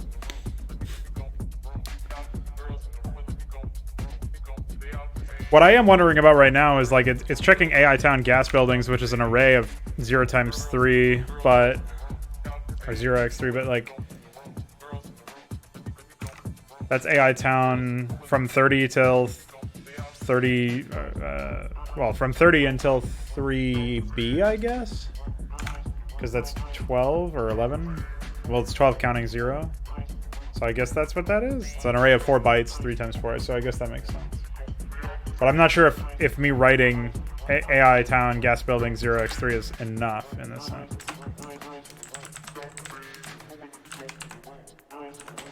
So I guess it would be like, since it's plus 4, right? So it would be like the second array or something.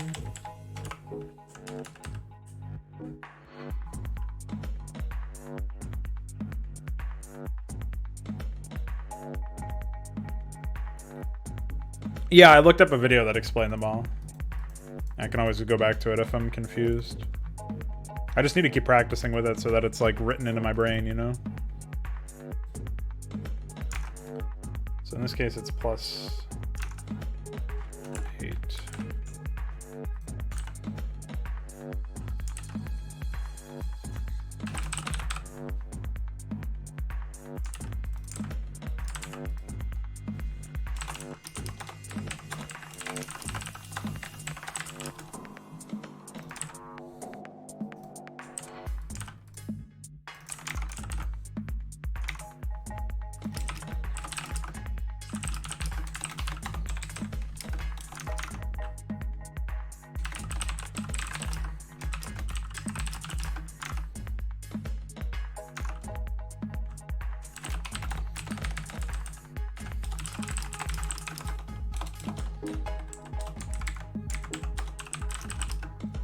Yeah.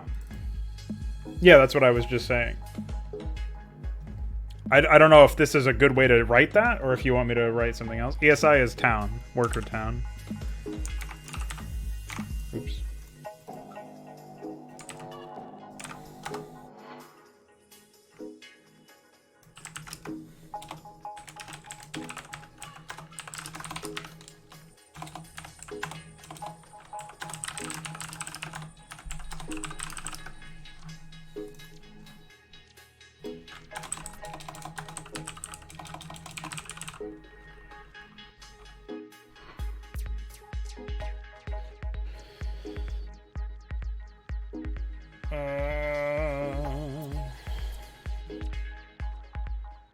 Oh, I guess... Yeah, that's fine. Q, right?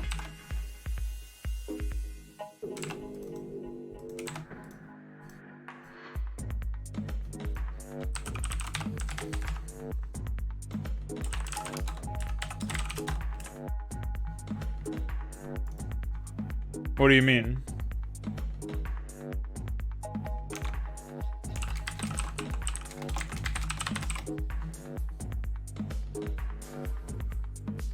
Yeah, it's gas buildings with offset. Because offset, the gas buildings is an array of 3, yeah, so it's 3 4 bytes. 3 4-byte arrays, whatever. And so it's 38 here, and then 34 earlier. So 4 would be the second array, and 8 would be the last array, is my understanding. So I'm just wondering if writing it this way, AI town dot gas buildings 0x3 plus 8 is a good way to do it, or should it be like 1x3, 2x3, 3x3? Oh, okay. So just write. Okay, gotcha.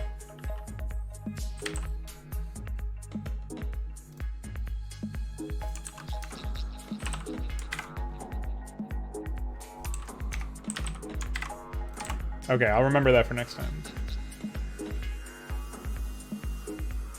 I'm pretty sure that's the only time it's called. Or let me see. Oh no, that's over here as well. So I'll add 0 for this.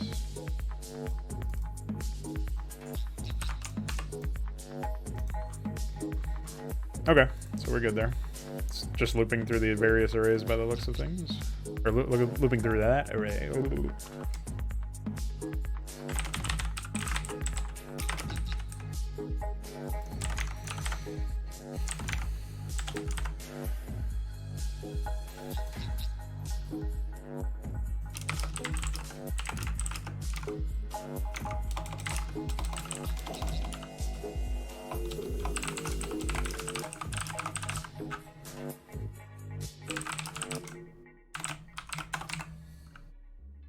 What's up, Beowulf?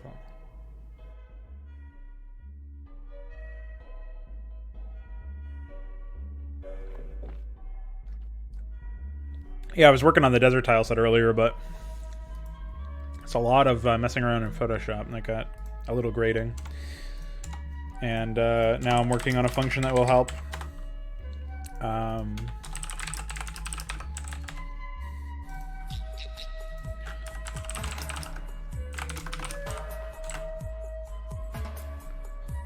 help iQuare fix a problem with the AI, in theory. I have a feeling this will lead to some other improvements as well. So this is...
Why does this get called so many times, though?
Finally, it looks like we're calling something different.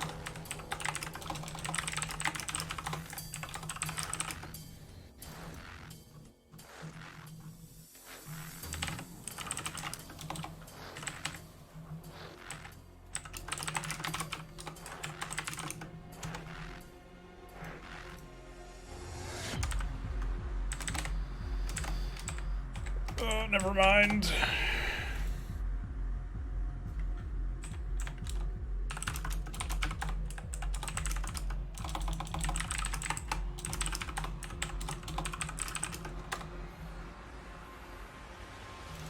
I'm already almost done. It's not really that big of a deal, I don't think.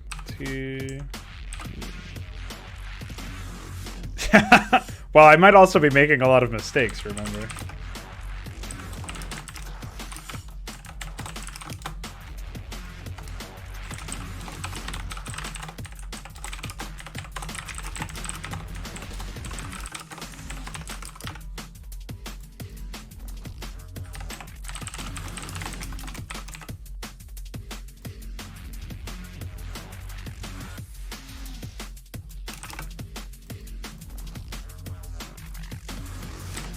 I can't believe they have so many instructions just to check various parts of this array for depleted or not.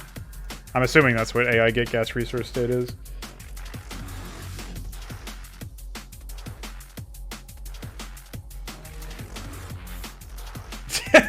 I feel like that's sarcasm, but at the same time, you never know. What if I actually did that? What if I disassembled everything? And you were like, fuck, I have to write hooks for all this? Talk about open brood war.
Yeah, I wanted to keep it working for all languages, but I guess it wouldn't be that big of a deal for you to...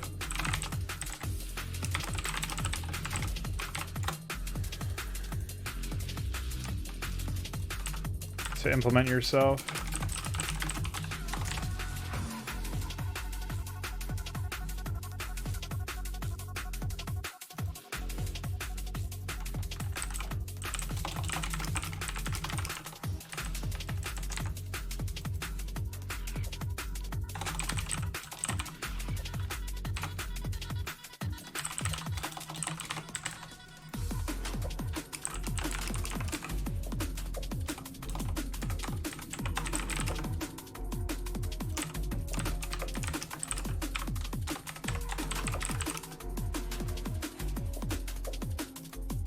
Yeah, well, it's so much easier to write that than whatever the fuck.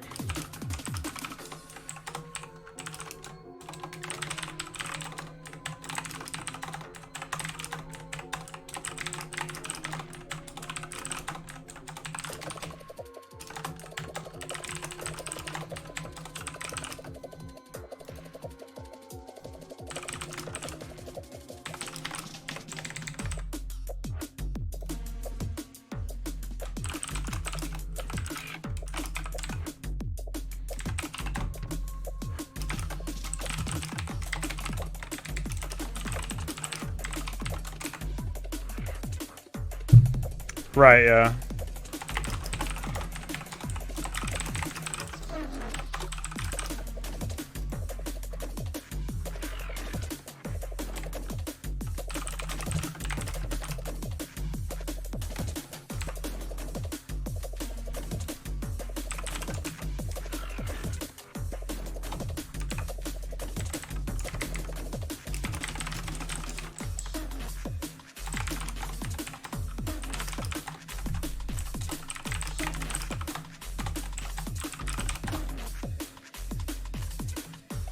Oh my god, they're still calling this function.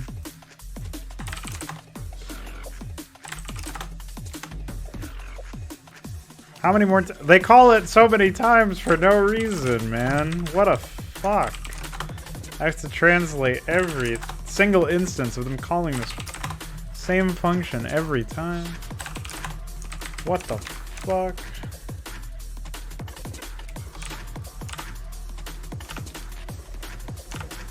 There's no reason for them to do that.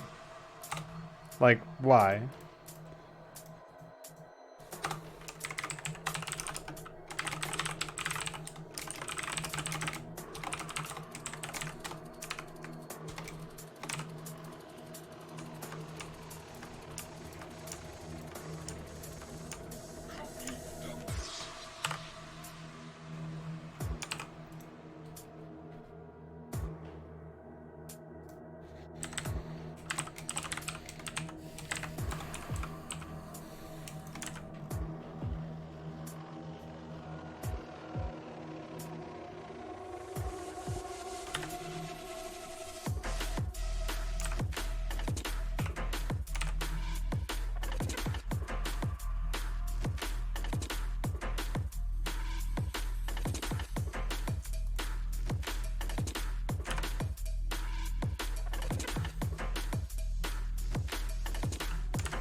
What a mess.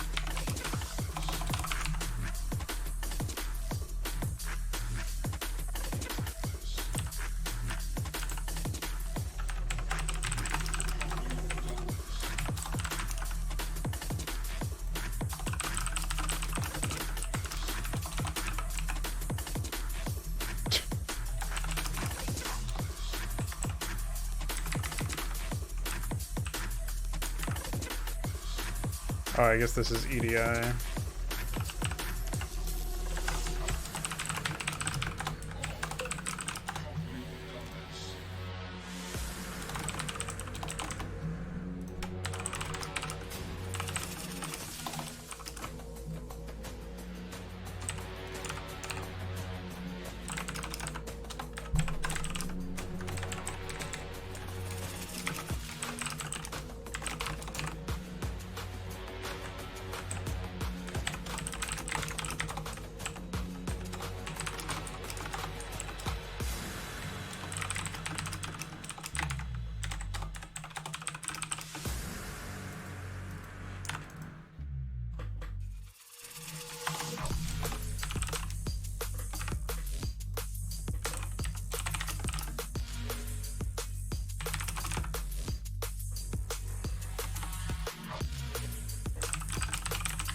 What a way to iterate through an array.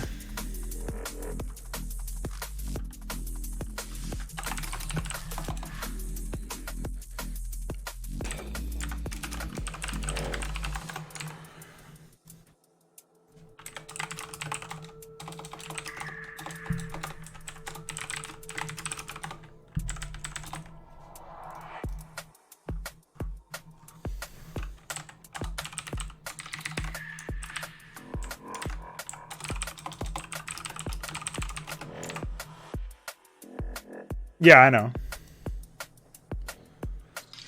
Unless I disassemble that function, I'm not going to know what it's actually returning, though.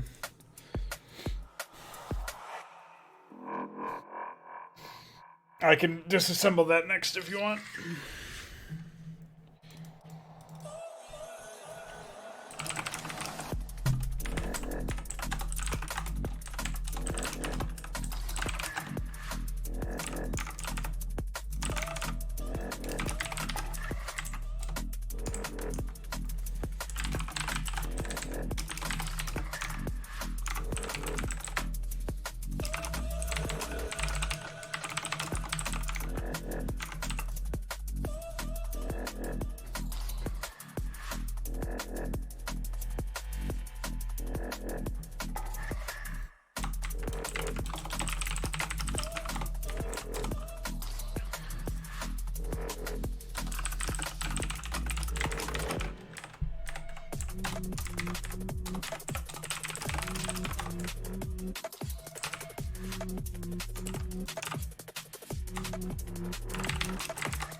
Well, I think it's done. I'm gonna... I don't know, there's probably some shit in here that is not correct, but...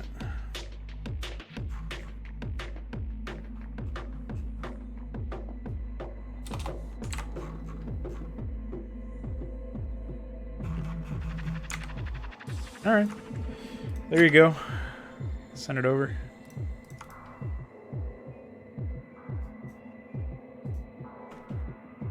And I'll take a break. BRB.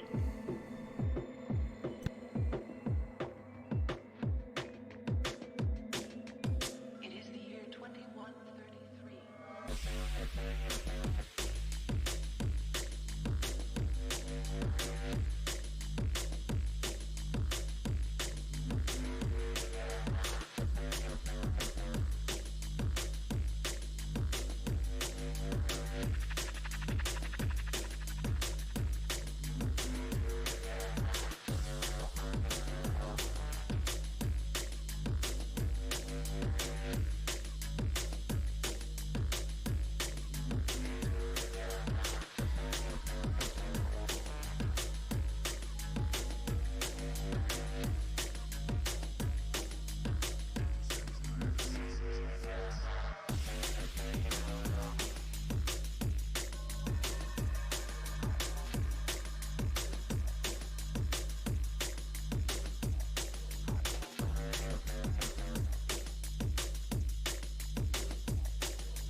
Alright, well.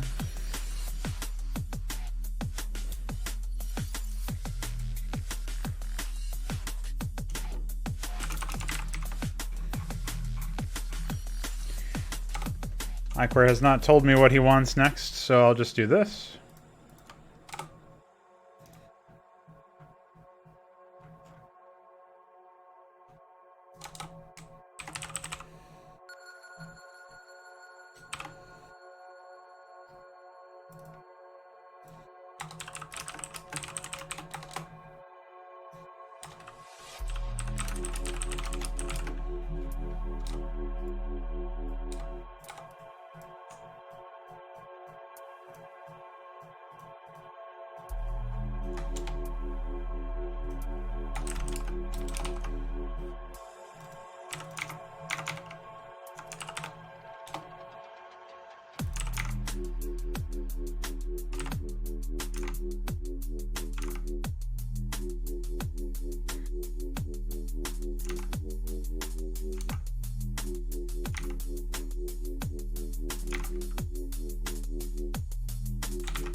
Thanks.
Well, I can definitely say with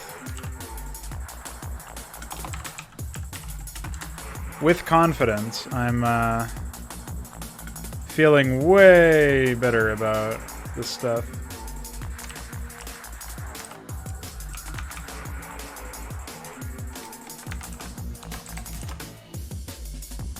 So.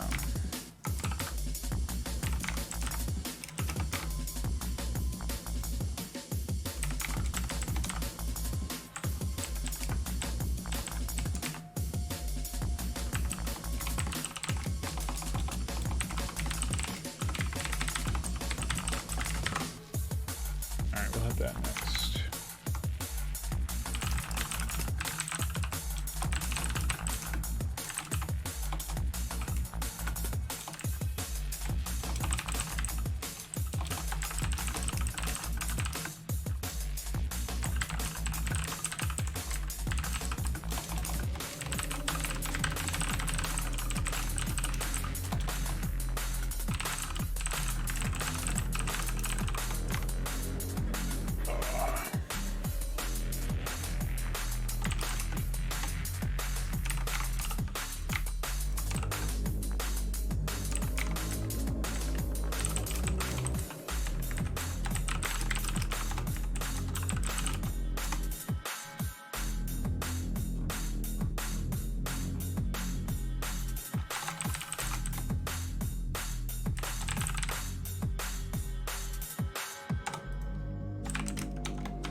I will say I was not expecting to pick it up as fast as I did. Not that I'm, like, spectacular at it, per se.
Nobody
can control the dreams they have.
Who knows what evil lurks in the hearts of men?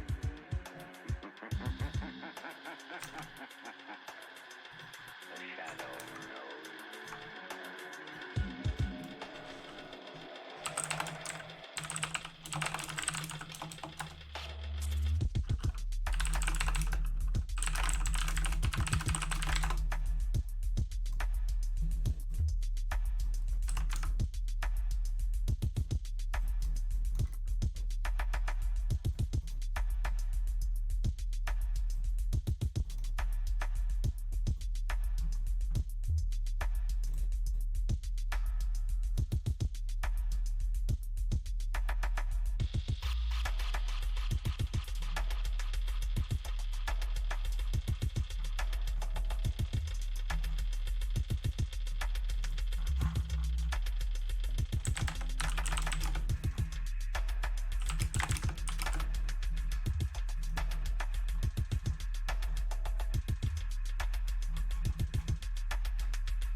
So C0 could be... Oh, it's right here.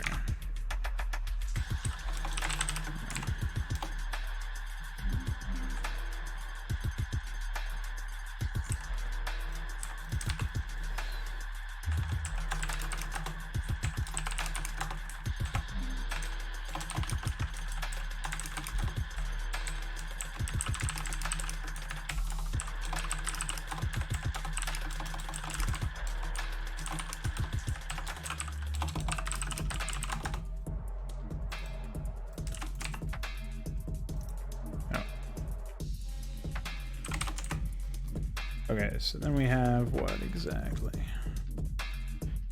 New parent.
I'm not sure if that's accurate.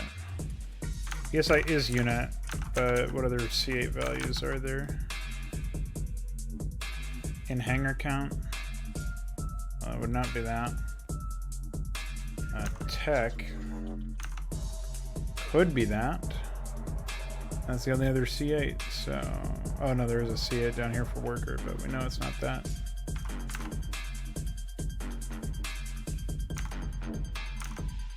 What is... Well, no, tech doesn't go down that far. So it wouldn't be that either.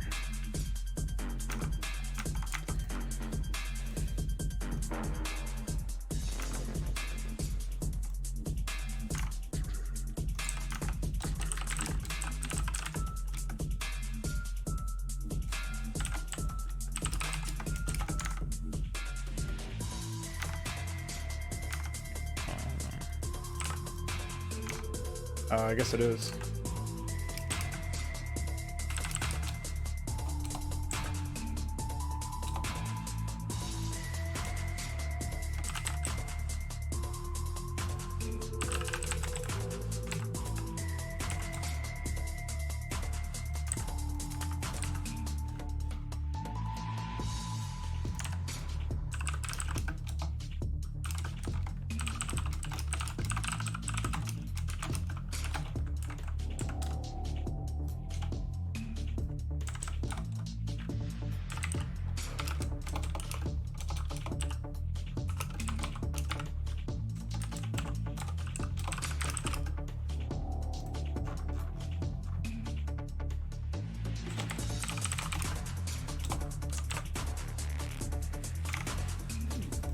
Though if that's the case, I'm wondering why we, like, if it's not parent, it is here. C0 is unit add-on.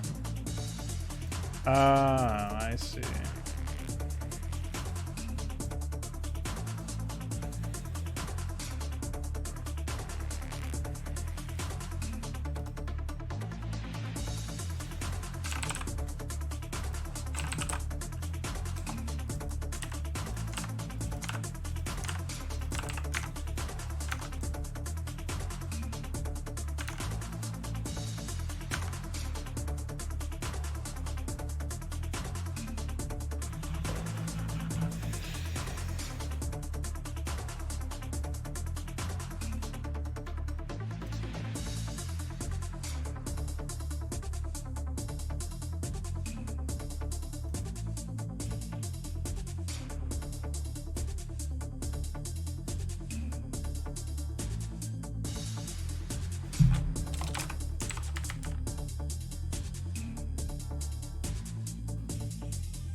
Okay.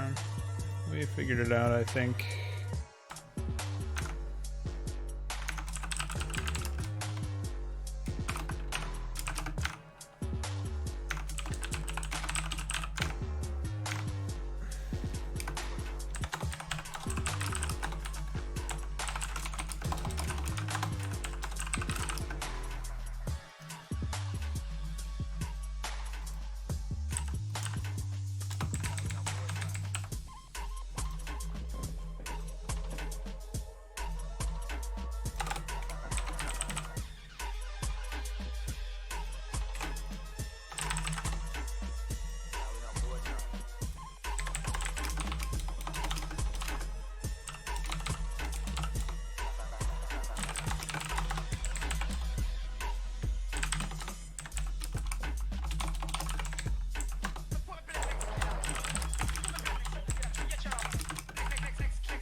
Yeah, that happens if I'm listening to music that,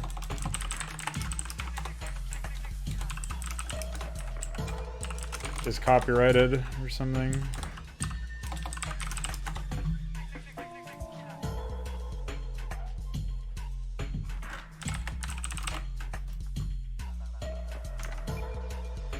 I'll change the music and it should work out. It might take a while to fix the...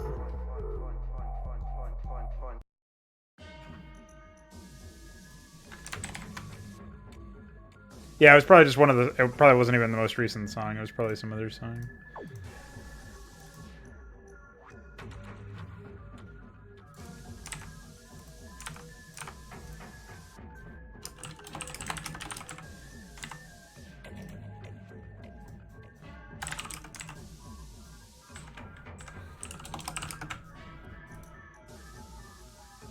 Mixer is just straight up not working at all?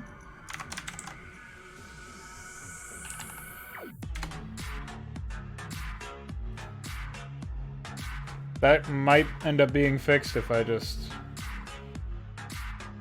Yeah, it's stuck on sending data, apparently. I'll just, restart the stream one sec.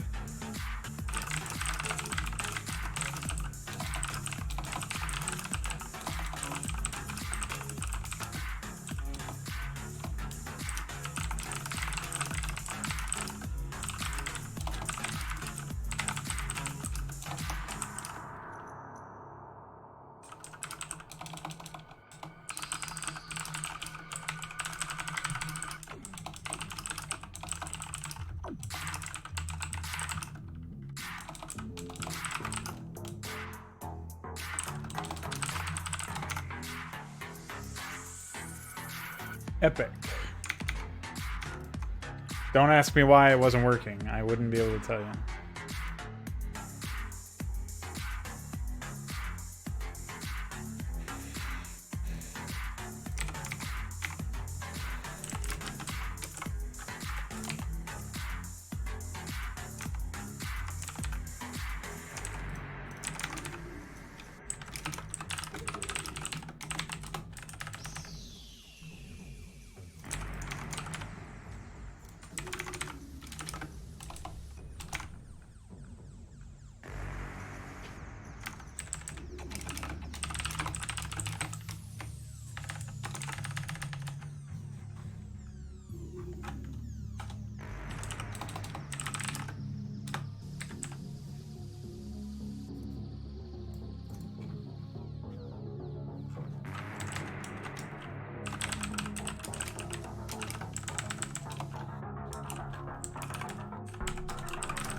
I think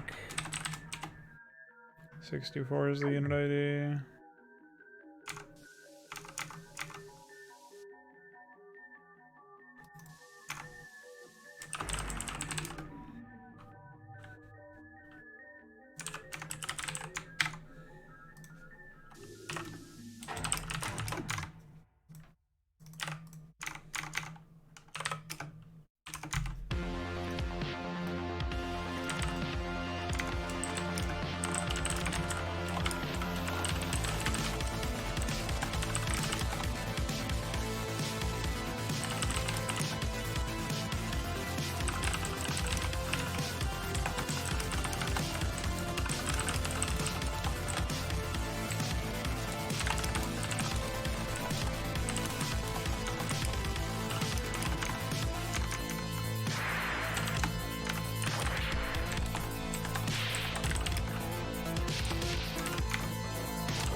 What do we have here? C8.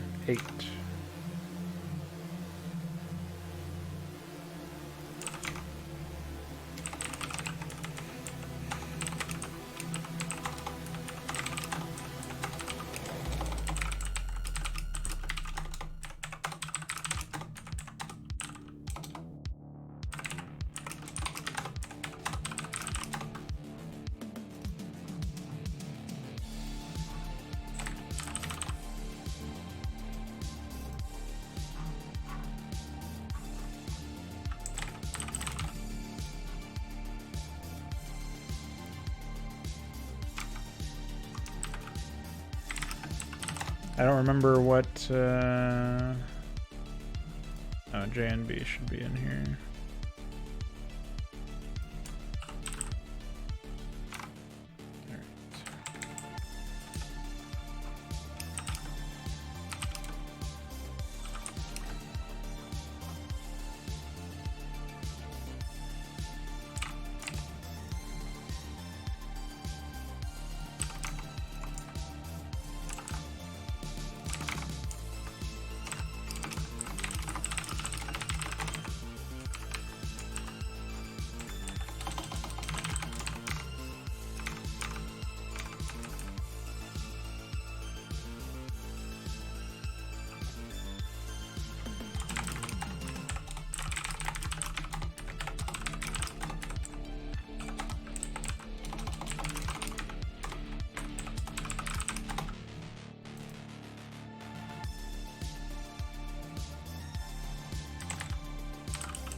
Pretty sure this is almost done, actually.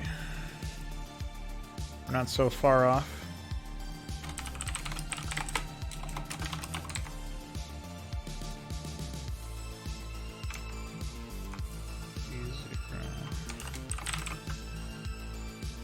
Now the thing about D0 for this unit array thing is I'm pretty sure it can mean a bunch of different things. It can mean amount in a resource container. It can mean origin X for a power-up. It can mean nuke for a nuke silo. Sprite aura for the pylon. Larva spawn rectangle for hatchery.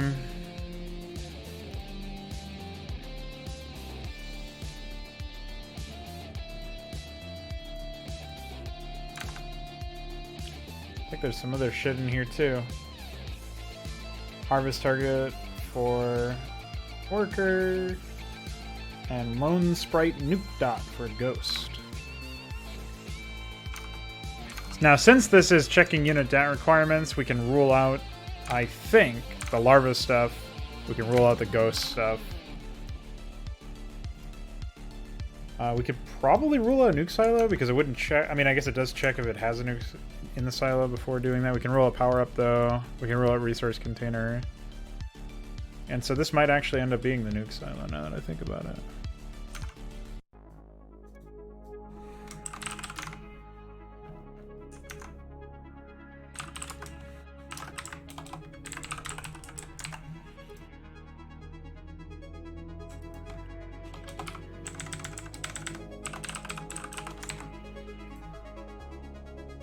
So it might just be checking if there is a nuke in the silo, basically. And failing if it does have one. But could also be something else, I guess. I don't know what else it would be, but...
Honestly, I have no idea where I even am at this point. Let's go back up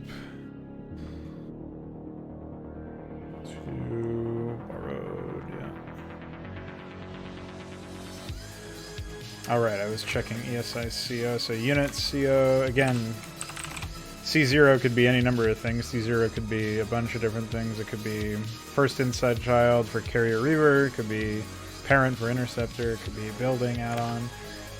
I'm inclined to think it's add-on because it has been add-on thus far. C0 could also be like vulture mines.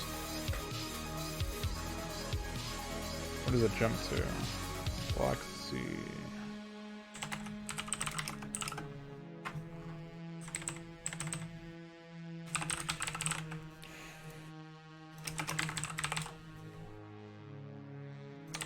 We'll say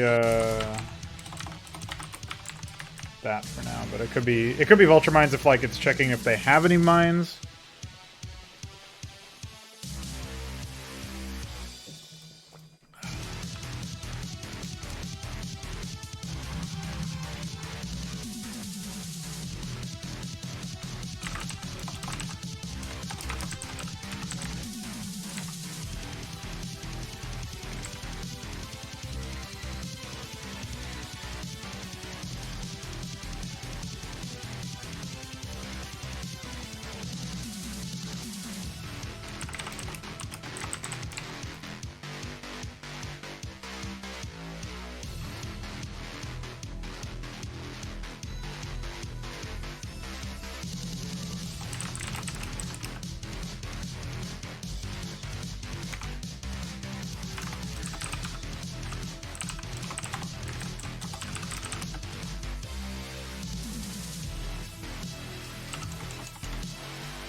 So at this point, CX is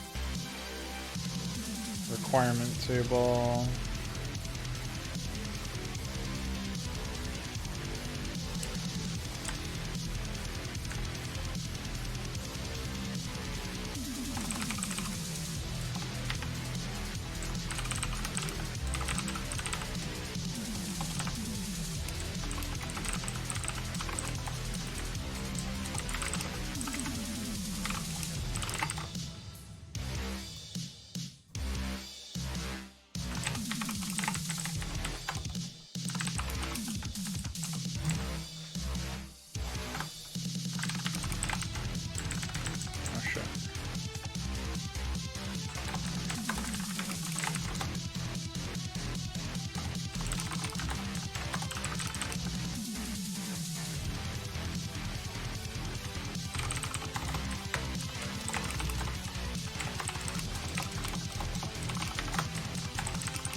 Okay.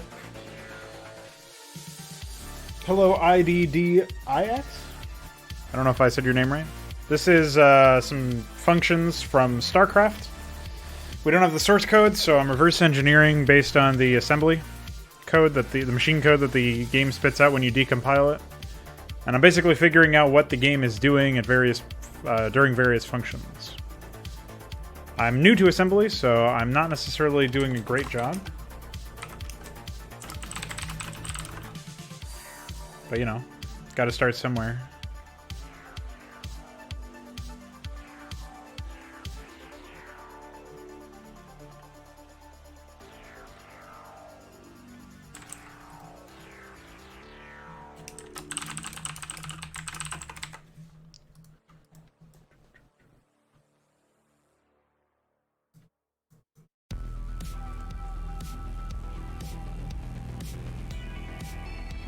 Yeah, it's not exactly anybody's language of choice, I don't think. Besides maybe some very strange people. But I wouldn't pick it as, like, anybody's favorite.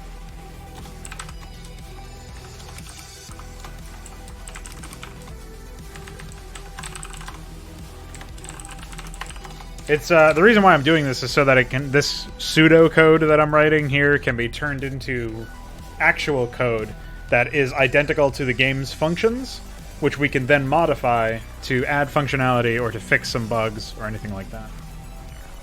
So.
Like, for example, earlier today on stream, I wrote the translation of worker AI code that assigns workers to towns and tells them to harvest resources. So I wrote this out, and the idea behind it is to allow us to do a bunch of different things. So for one, that a hook for that function should allow us to turn off mining for AI entirely, which is going to be useful in a few niche cases. It's really just like a wacky workaround, but that's like one of the functions that we'll get. We'll also be able to turn off worker assignments entirely so that certain towns, which are like basically they hand instructions over to the AI based on AI scripts. So towns are like the place in game where the AI is stored in a sense, or the AI is running from. So we'll be able to turn off like assigning workers to the towns.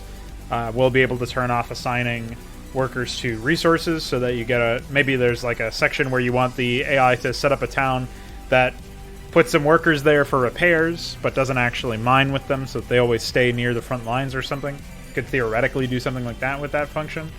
The more real world uses will probably be that we'll be able to add new units that the AI will recognize as workers. Right now they do have certain unit ID hardcode checks or race hardcode checks, so if we were to add additional races to the game and actually have them fully fledged out with certain, like actually have them be a race tick box or something, instead of ticking Zerg, Protoss, or Terran, you could tick a fourth one. Well, we can now add functionality for the AI to recognize that extra flag, that extra race, in theory anyway. So...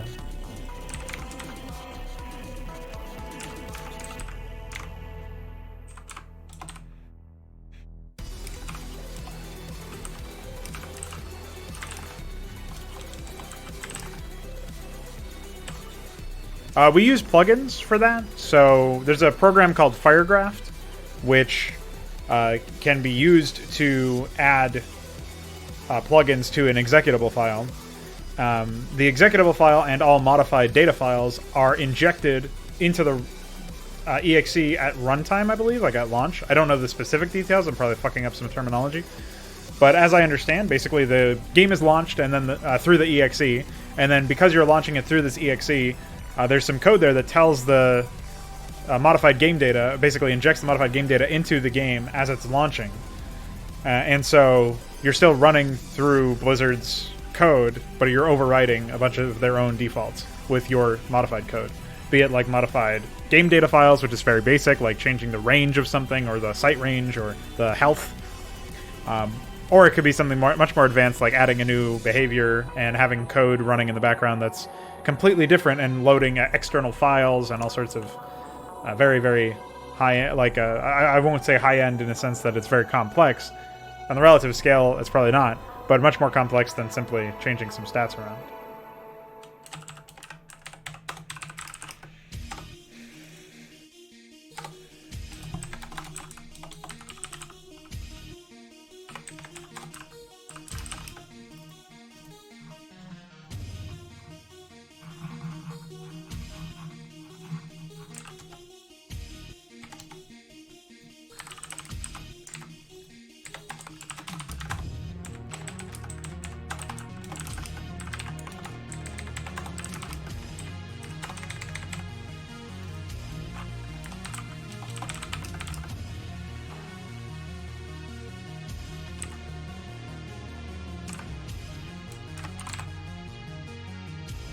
So that particular conundrum is taken care of from the word go here.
That might be it.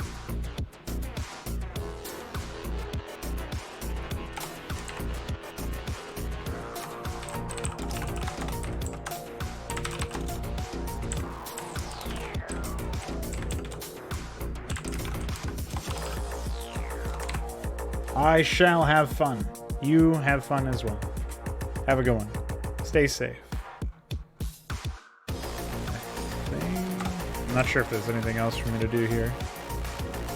Pretty sure we are all done with this. I'm also pretty sure I missed some shit. So.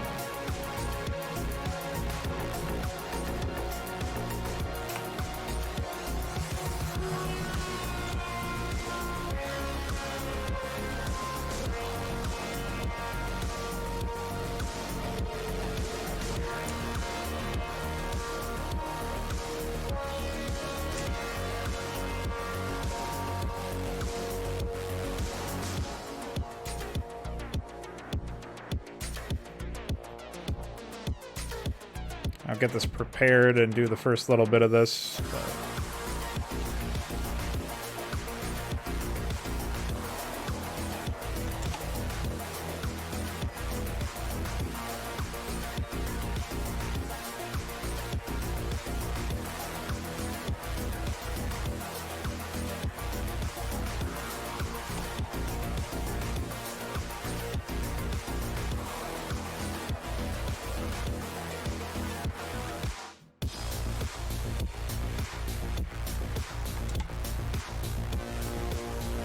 I can't believe that notepad bug is still in... I almost said in the game, in the program. Impressive.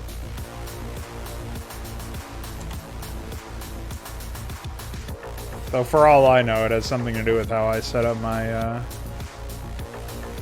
XML file for the style configurator.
Yeah, I don't know. I don't think this one is really that big. I don't remember if Icor said it was bigger than the AI function I did today. Or what?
I like how I wrote outpost instead of out whatever I meant to write.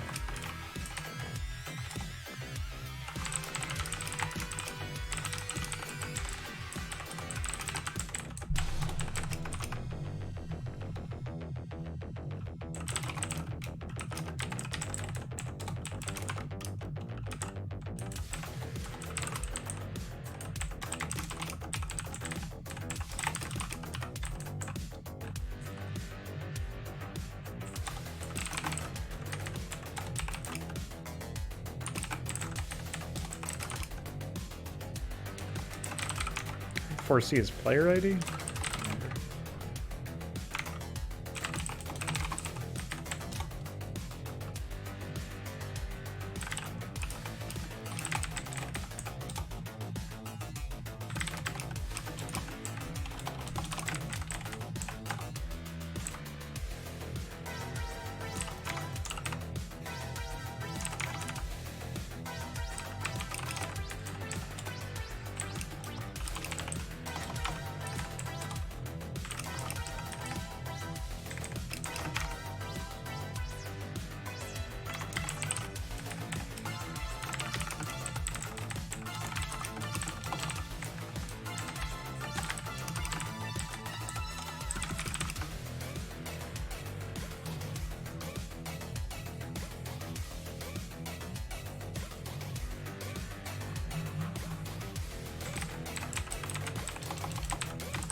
I'm assuming that when it does the CDQ stuff, it's like inverting the bound placement box or something.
Okay. Oh, I guess I'm like a little under halfway done with this, but in actuality, I need to know a lot more about what these registers are. So now that I've done like the first pass over, I'm gonna have to do another thorough look. See what's up.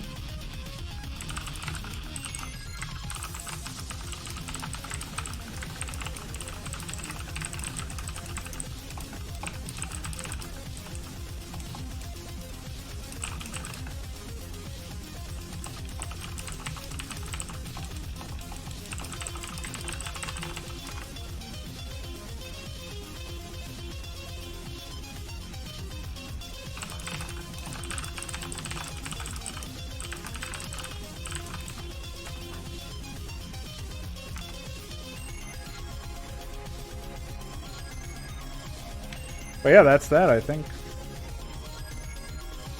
Out of morbid curiosity. Yeah, 352. I guess that's like 8 more instructions than the worker AI one. So we did a fair bit today. It's pretty cool.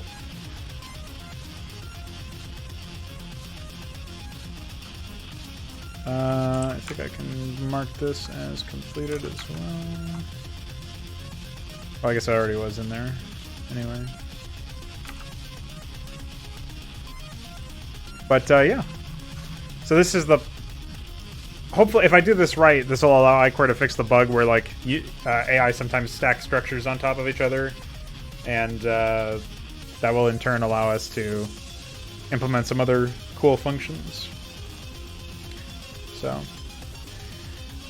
that is obviously ideal. So I'm going to have to make sure that this is extra accurate. So we shall see what's up there.